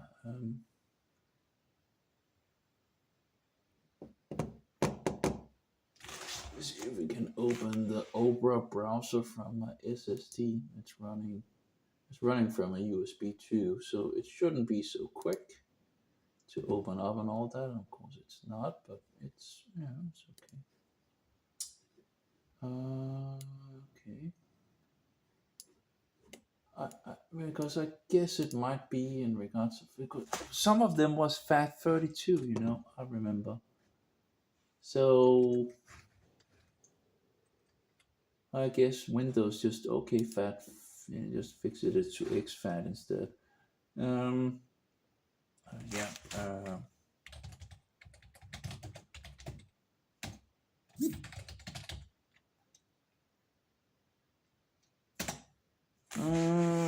Okay. I don't know. Okay, let's see here. Doop doop doop doop doop doop doop. Okay, ECUS partitioning master, free partitioning manager. Yeah, whatever. Just give me something that works. Free download. Yeah, whatever. Try partitioning, blah blah blah for free. Yeah, let's go. Let's go. Takes its time. It says, oh, I guess I'm sitting on the Slim client, and of course that is my future computer when I have power, which I might not have that much of, but you know, see it's time. Oh, the internet has become terrible. It's not in, you know, you don't enjoy sitting on the internet anymore. Oh, they need your. Oh, it's not free. You know, it's not free. They're lying. They bullshit us. This, you know, they want my email. That's not free. They want something in exchange for letting me try that application. Again, that's not free. That is disgusting. But that's the way they do it these days, right? Oh, it's free, but it's not really free. You know, you need to give us something in exchange. Yeah, I did actually have an application. I deleted that. Of course, I didn't think I needed. Well, I can turn on Windows. Oh, sorry, I can fix Linux and fix it in Linux, I guess. That's still annoying. 10 best free disk partition software. You know, how is it that standard things that you wouldn't be able to do standard things on your computer, right? Anyway, as you know, mini tool partition wizard. Sounds pagan, doesn't it? Mini tool, download, blah blah blah for free.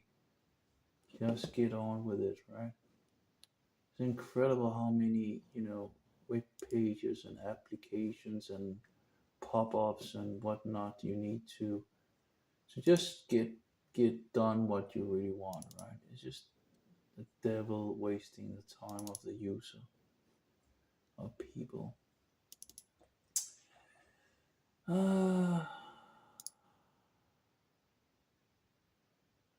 I think that might be the, you know, maybe it's the FAT32, you know, maybe that's the thing, you know, maybe if I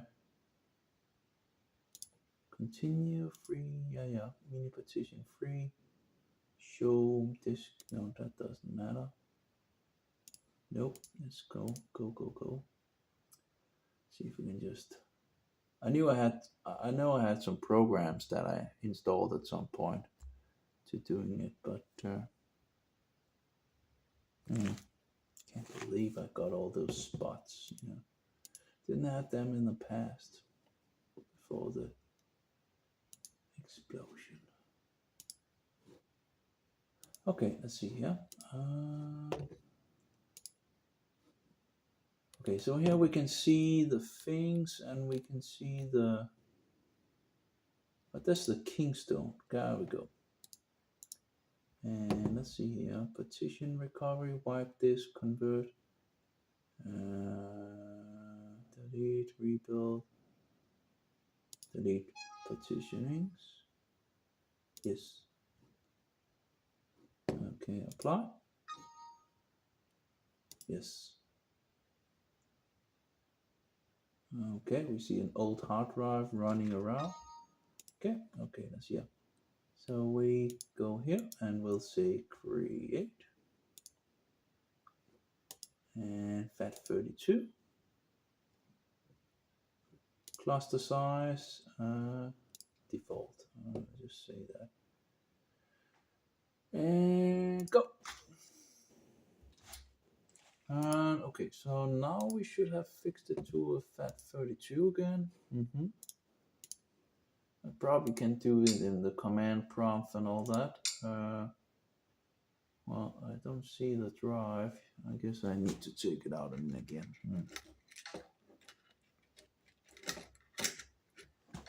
Let's see if it comes up. No, I don't see it.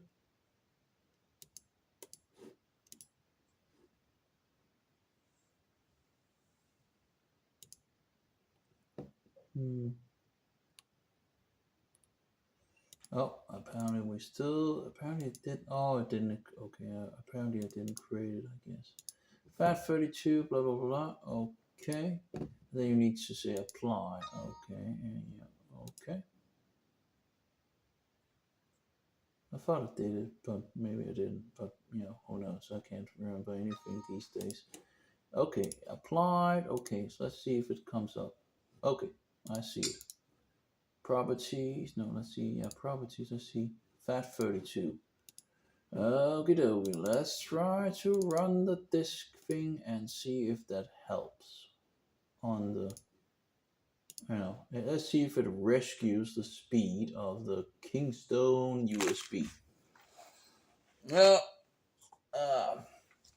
I think we need some more coffee.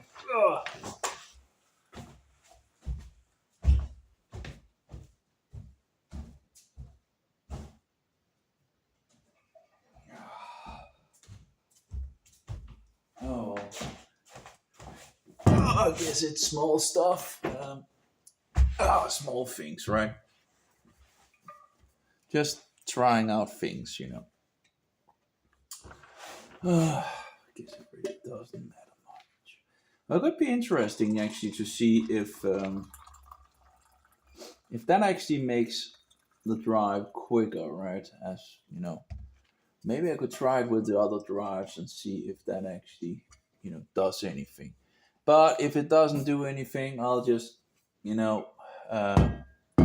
claim the Kingstone as pretty much broke after formatting. I can't remember. I think it might have been FAT32, right? But they could, of course, from the company have specific details in regards of how to format it to have the great speed, or maybe in regards of other specific things that maybe was turned on in regards of features.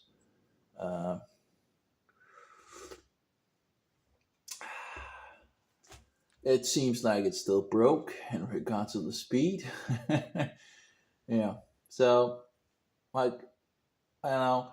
Oh yeah, that was this. We can try to turn on some of the features, but yeah, it still seems to be the right things. It still seems to be bad. If it was because it had turned something on by default that the others didn't have turned on by default, then of course it would kind of be cheating, right? Well, at least it would not be, fair if they really didn't have the same. So I guess it might have turned, something on in regards to that. Yeah, well, let's try it out and see what we get. So yeah, partitioning to disk manager, and let's refresh this here. Isn't that like a refresh thing here? Yeah, there we go. Yeah, it still gets very bad results in the right thing. So let's see if if it's because of one specific thing turning it on. Well, then of course the others could maybe also get extra boost by actually turning that feature all on. But again, you might not like to have that on if you're actually using it as as a portable device, right? And moving it from one. At least you need to right click and, you know, to enable right catching in Windows, but you must use the safety remove hardware. Yeah, yeah, okay. Let's try to push that on and say, let's cancel that one and say, okay. And now it's loading. Your hardware settings have changed. You must restart your computer for these changes to take effect. You want the, no, I don't want the, okay, you know. So it actually wants me to restart before it actually seems to, you know. That seems a little harsh, you know, that it just wants to restart just because I fixed that it should use the cache. Although I don't think that is really the issue, but it could be. Who knows? I don't know. I I don't understand why the system should have anything to do with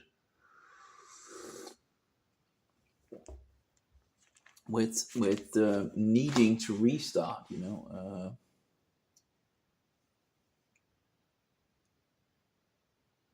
Yeah. Well, there's at least one thing, you know, one could do. Don't format, you know. Don't format the USB and you won't have that issue. But again, it's not a surprise. It's not the first time that one have seen that if you actually format, and people also talk about it on the internet when they have formatted something and it ruins the speed of the device or the USB. And the question is why? It's interesting in regards to the micro SD cards as well. They tend to be formatted by the Android system, right? So they format the thing. The question is, does that actually ruin the speed of the micro SD card? I don't know. You know, then one should at least test the micro SD card before and after and see if there's a difference because there might be. You know. Now we're still getting. Well, of course, I need to restart if we're going to follow the. Well, let's just restart and see if it helps. I don't think it will help. If it doesn't help, I'll just give up on it. I'll just, you know, claim it lost cause in regards of speed, you know. Oh, let's close these other ones down. We'll just close all the results. Yeah, let's just close them down. But that was interesting to see the Kingstone just begin to break down like that. I didn't really, you know, yeah, one in regards of XFAT to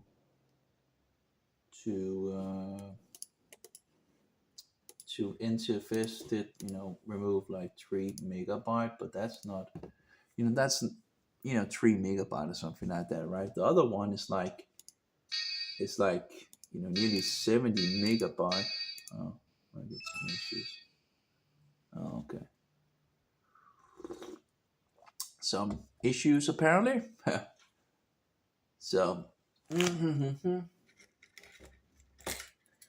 that will be interesting. So from being the best in regards to write speed and the bigger levels, it's now the worst of the three. So now it doesn't have that thing either anymore. It just so yeah, it still have the biggest read speed. You know, the read speed hasn't been touched. So by the formatting, only the write speed. Well, that's a huge amount of difference in regards to the write speed. That's for sure. I should have tested it before I formatted it so I could see that actually. Yeah, but it became the slowest, clearly, you know. Okay, let's try. We should have this thing activated. So let's try to run a test again.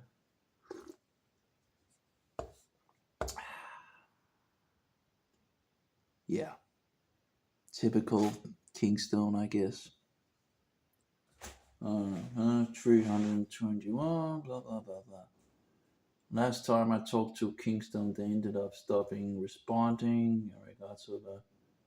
So, not, I didn't really want to support them anymore, on any level if I can get around it, because, the support I got was not really good. They just blocked me, All right, they never responded. They stopped responding to my. No, well, anyway. So, disappointed at Kingstone, that's for sure. Of course, this is I guess, another again a disappointment that the thing was just, yeah. Hmm. Yeah, that's not looking good either, I guess. But if you get one of these Kingstones things, don't format it. That seems to be a bad thing apparently. um, yeah, I don't think it has changed anything by turning on the Windows thing. Nope. Actually, it seems to be worse in regards. Well, it's moving up, and but it's nowhere near where it was in regards to speed. Nope. So yeah, it's. I don't think I can restore it, at least not without needing to look around on the internet, in regards to some kind of default things or something like that. But whatever. I just, yeah, whatever. Um, but clearly we lost a lot of speed by just formatting it. That's incredible. Over 3 times the speed it lost in regards to write. That just doesn't make any sense. Anyway, couldn't be bothered. There's other things to do, I guess. Yeah. Let's see, properties, and now it even has the. Now it does get better results. It seems a little higher. It gets up to 30-40 megabyte is the maximum. But it's still way far from what it was. How can it just because you format it changes the speed? Does that make any sense? But maybe you don't have that in Windows 10 or something. Like maybe there's something in Windows 7 in regards to formatting it that they're just missing something. So maybe if I find a Windows 10 computer or something like that and format it, maybe it will get back to its, to its level. I don't know, but it's yeah, that was sad to see. I'll just fix it back to its original state here. And then, of course, it should be a little worse in regards to the test result, even if it's already bad compared to what it was. I guess I'll just format it to, yeah, whatever. Doesn't really matter.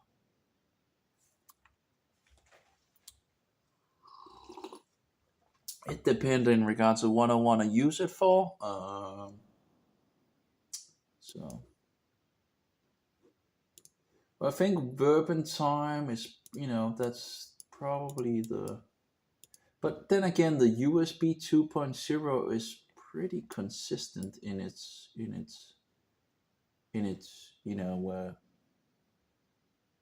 well, kind of nice to see that it's at least consistent. Um, the Kingstone won't win any prizes now, in regards to the write speed. So that's pretty much out of the game, I guess now.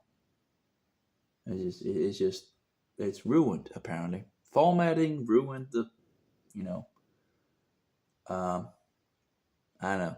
Maybe maybe you can get. I doubt it. I don't think you can, but maybe it will make it alive again to format it, with Windows 10 or something like that.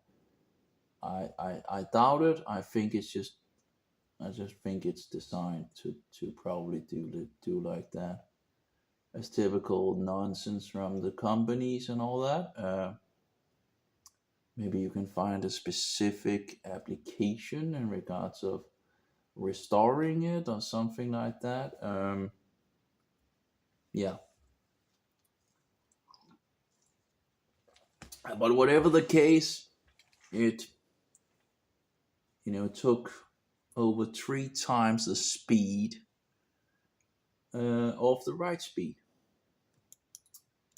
So yeah, it's still broken. It's just uh, I would need to look on the internet in regards of things.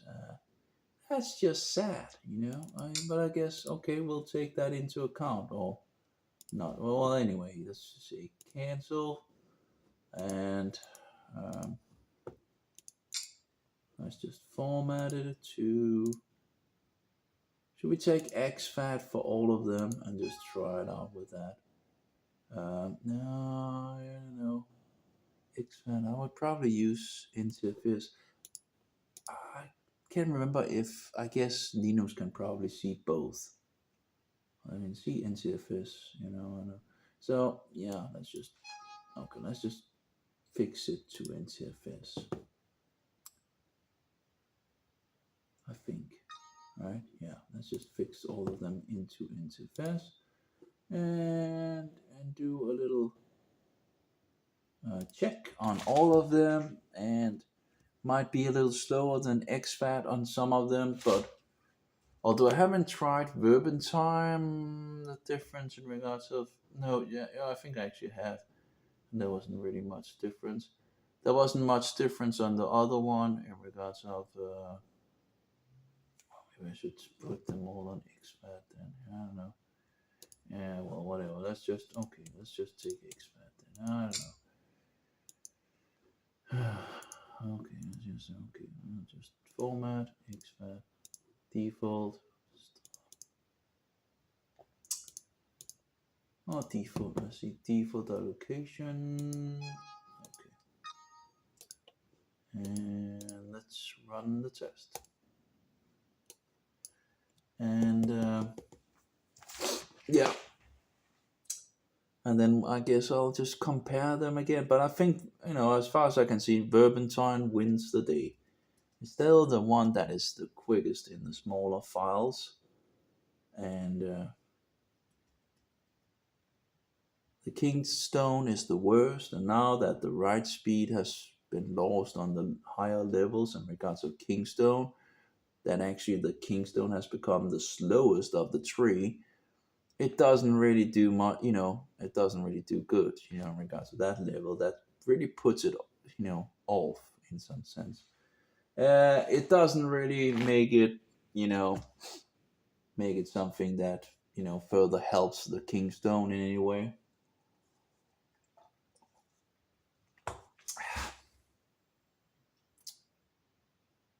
I wonder with the USB 2, they could really have, in regards of if it could actually, I don't know, maybe it doesn't support USB 3.0 something like that. But it is the most consistent of the three. I can't remember what it's called. I have it upstairs. I'll just fix it while it's testing it. I'm going to. I need to. I'll be right back.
I guess it doesn't really, in a year or two or something like that, as it's probably doesn't matter at all in regards of these things, right? So, by the way, what's that? I haven't tested that actually. We have the Mobile Light Plus USB 3.2 UAS2 micro SD reader. This one. Although I haven't tested it yet against the two others I have. But usually the problem with these micro SD readers is that you need to get out and in and out and in and out and in and until it actually works. So yeah, that Kingston USB is absolutely ruined. In regards to the write speed, absolutely have ruined it by formatting it. So if you get one of those Kingstones, let's see if we can find the Kingstone here. This is the Kingstone. If you get a Data Traveler Micro, don't format it. That's Don't format it. Again, it might work if you do it on a newer Windows 7 or something. I doubt it. I think it's just designed to pretty much break, or you need to, kind of, maybe Kingstone have some kind of specific application for it, or maybe not. I think it's probably on purpose for typical bullshit from Kingstone and these big companies and all that. It's made for USB 3.2. I don't have 3.2, but it doesn't even use the 3. I can't remember if it's 3.1 or 3.0 I have in, but at least 3 point something that I have, but not 3.0.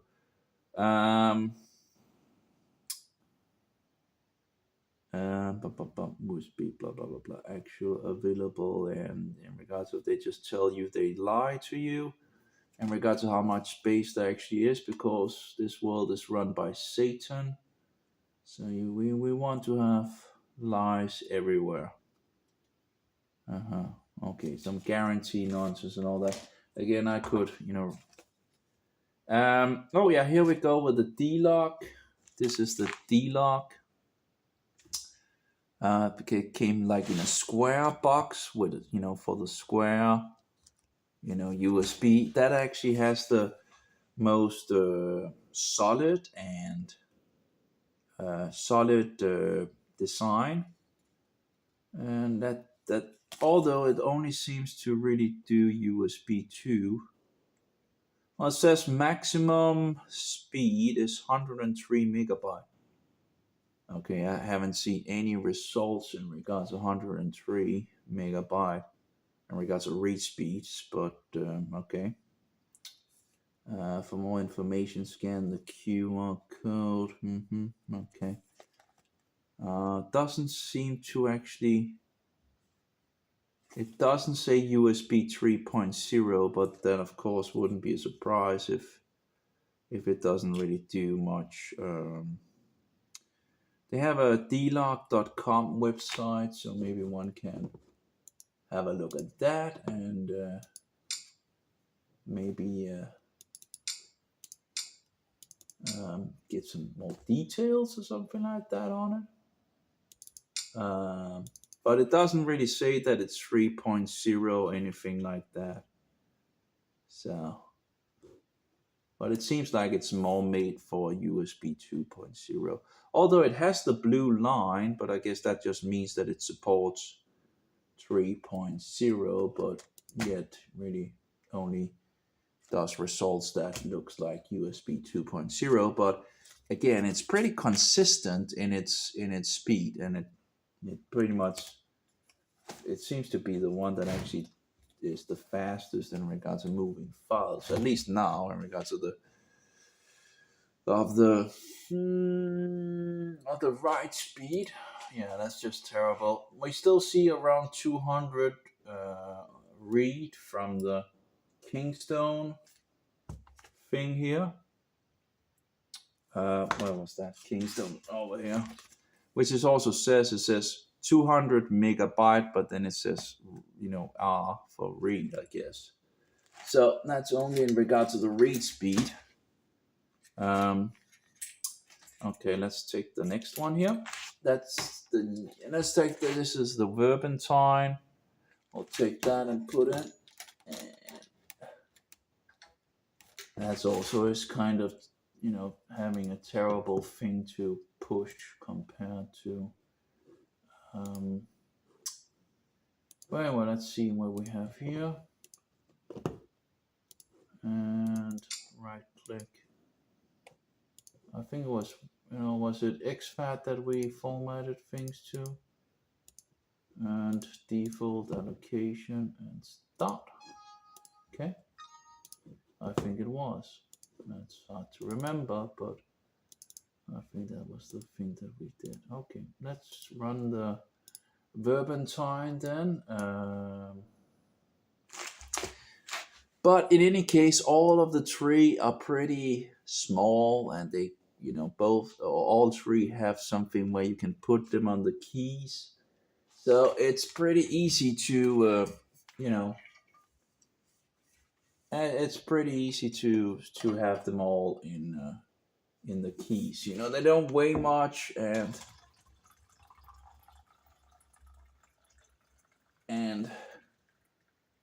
they wouldn't notice much in regards to the key ring. It could just be there for whatever information one needed.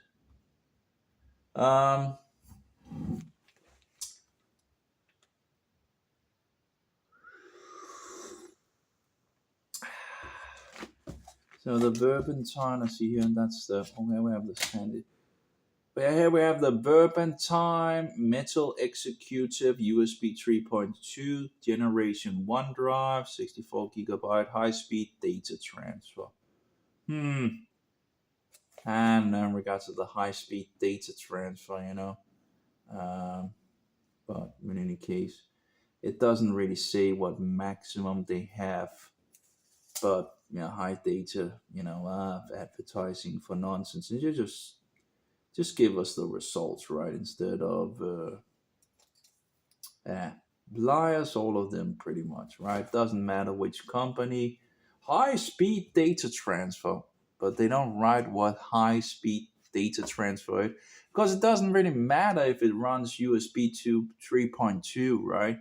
Generation 1 drive, if it isn't if it isn't able to really do the speeds that it does, and it doesn't really make much sense. But anyway, high speed data transfer doesn't say anything in regards to how many megabyte it would normally run. So that's kind of, whatever, it's just a high speed data transfer. That could be anything, right? So it, and really in regards to the write speeds, it moves up and down, and it's very inconsistent in regards to the write speed compared to the D-Lock. The D-Lock is the most consistent of them all. The Verbentine gold thing here is the least inconsistent. It jumps up and down and up and down and up and down on the right. It does 87 megabyte in regards to read speed, and the write speed is, it's up and down, but around 30 megabyte. But of course, that would be better than the Kingstone now. After the Kingstone was formatted, it pretty much broke, in regards to the write speed. So the write speed is out the window. That became number worse, on that level as well. So although it still have 200 read and all that, but it also has the lowest levels on the small file and all that. So again, the very the best thing really on the low level was the Verbentine, as far as I could see. Now, in regards of real life use and all that, who knows? But again, I guess in regards of how much it actually costs these things compared to the SanDisk, I guess that the SanDisk pretty much just wipes all these others out. I think. Well, I'm not sure. Yeah, well, I think it actually does. Yeah. So I guess you know I can't remember how much I paid for these different. And I didn't have there wasn't anything with it in regards of how much I paid. So I can't remember how I must have the thing in my mailbox in my GigaHost thing here, so I can just see the prices. And of course, the SSD is 128, so that's the double the size. So that's kind of not totally fair. But in regards to price level and all that, of course, the USBs are kind of smaller. Kind of a good amount smaller. Um, let's see if I got that right. I'm not entirely sure. Nope. I'll try again. It's very hard to figure out it. Okay, let's see. Yeah.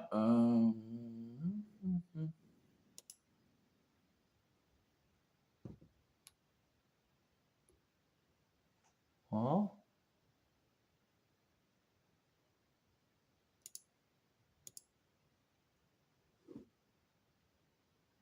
Okay, there we go.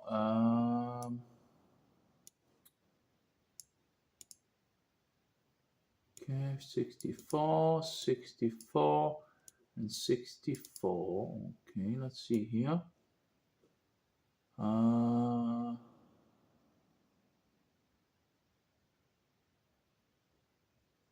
where's the price on it?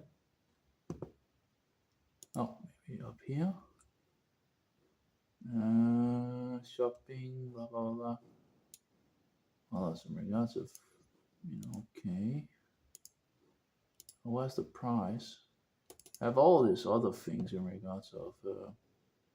Here we go. So let's see the prices of these things. So the SanDisk Extreme Pro USB flash drive, 128 gigabyte, 275 kroners. The D-Log is 108. The Verbentine 76. The Kingstone 67.2. And then we have the card reader and all that. Okay, so I guess the Kingstone is also the cheapest, although Verbentine is not that much more expensive. And the D-Log is the most expensive of the three. That also seems to be the most sturdy one. The SanDisk is over double the price, but it's also double the, double the how big it is. I don't know if they don't make a 64 model. If that, I see a 64 gigabyte. Let's see if they have a. No, I guess it might have. That is maybe it's the smallest that they have of that kind. I'm not entirely sure. Yeah, 128 seems to be the smallest, at least here. So, yeah, and of course the SD hard drive will pretty much match the others in, well, in regards to the lower level, in regards to the Verbentine, that seems to be kind of actually doing pretty good compared to the, here we have the test here. But the thing is, write and read, right? Verbentine 4.24 megabyte and 4.64 megabyte in the lowest levels, right? And that's that's pretty good. That's the best that we have of the three. But if we compare it to the SSD, it does no comparison. I think because you get the best of both worlds pretty much with that. Um, but of course it is a little bigger. But anyway, let's take this one out and run the last one, which is the most expensive one. That's the D-Lock. But I like the D-Lock. It's like square. It's I think it's the best, the best build of them, of the three in regards to physical. But anyway, let's see here. It seems to have the most stability in regards of consistency. Okay, format, exFAT. Say default allocation. Great. Okay. Anyway, and we'll run a benchmark test.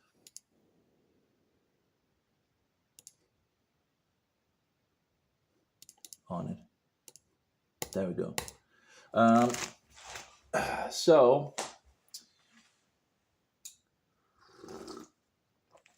pretty much, as far as I can see, the Kingstone Data Traveler goes out as the worst of in regards to small files.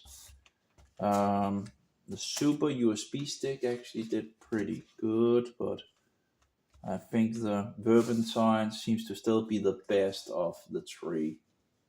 So yeah, it's a little hard to, but I think the Verbentine are pretty much the best of the three as far as I can see. From at least from it's a little because the Verbentine is the best in regards to the low small files, and that's wonderful. But the D-Lock doesn't seem to be that bad either, and that seems to actually be the most consistent in regard. But it only does around 40 megabyte on both levels, but I guess it seems to still. I think that was actually still the fastest when I moved the files. So anyway, let's see if I can find something that I can move over. I have an idea. Let's make a folder or 3 folders and just copy those. So let's make 3 folders and or maybe 4 folders. 4 folders. Yeah, well, let's make 4 folders. Okay. So I copy these and we'll just copy them to each folder, and I can copy all the folders over and see what we get, right? And that'll be interesting. Pretty much, it doesn't. The Kingstone is pretty much out of the game on copying. At the moment, after doing the thing after formatting the card, it ruined the speed on that. So in regards to the write speed, so that's out of the game. It's really weird, really weird. But anyway, so now we have like 4.04 gigabyte. So I'll just copy those and let's see here. Removable drive. Well, I guess it's still testing at the moment.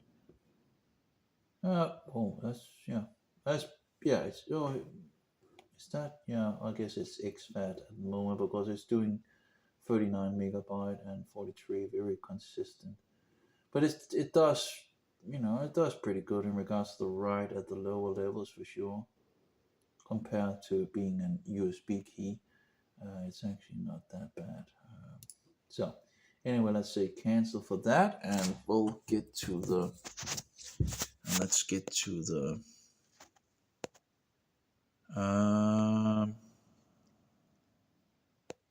Apparently we are close to no battery. Anyway, it goes when it goes, I guess. That's just terrible. You can't exchange the battery in it and all that. Where's the? There we go. Okay, reset. And are we ready? Paste. There we go. So I guess that will take some time. 32 items, 4.04 gigabyte. We'll see how long that takes.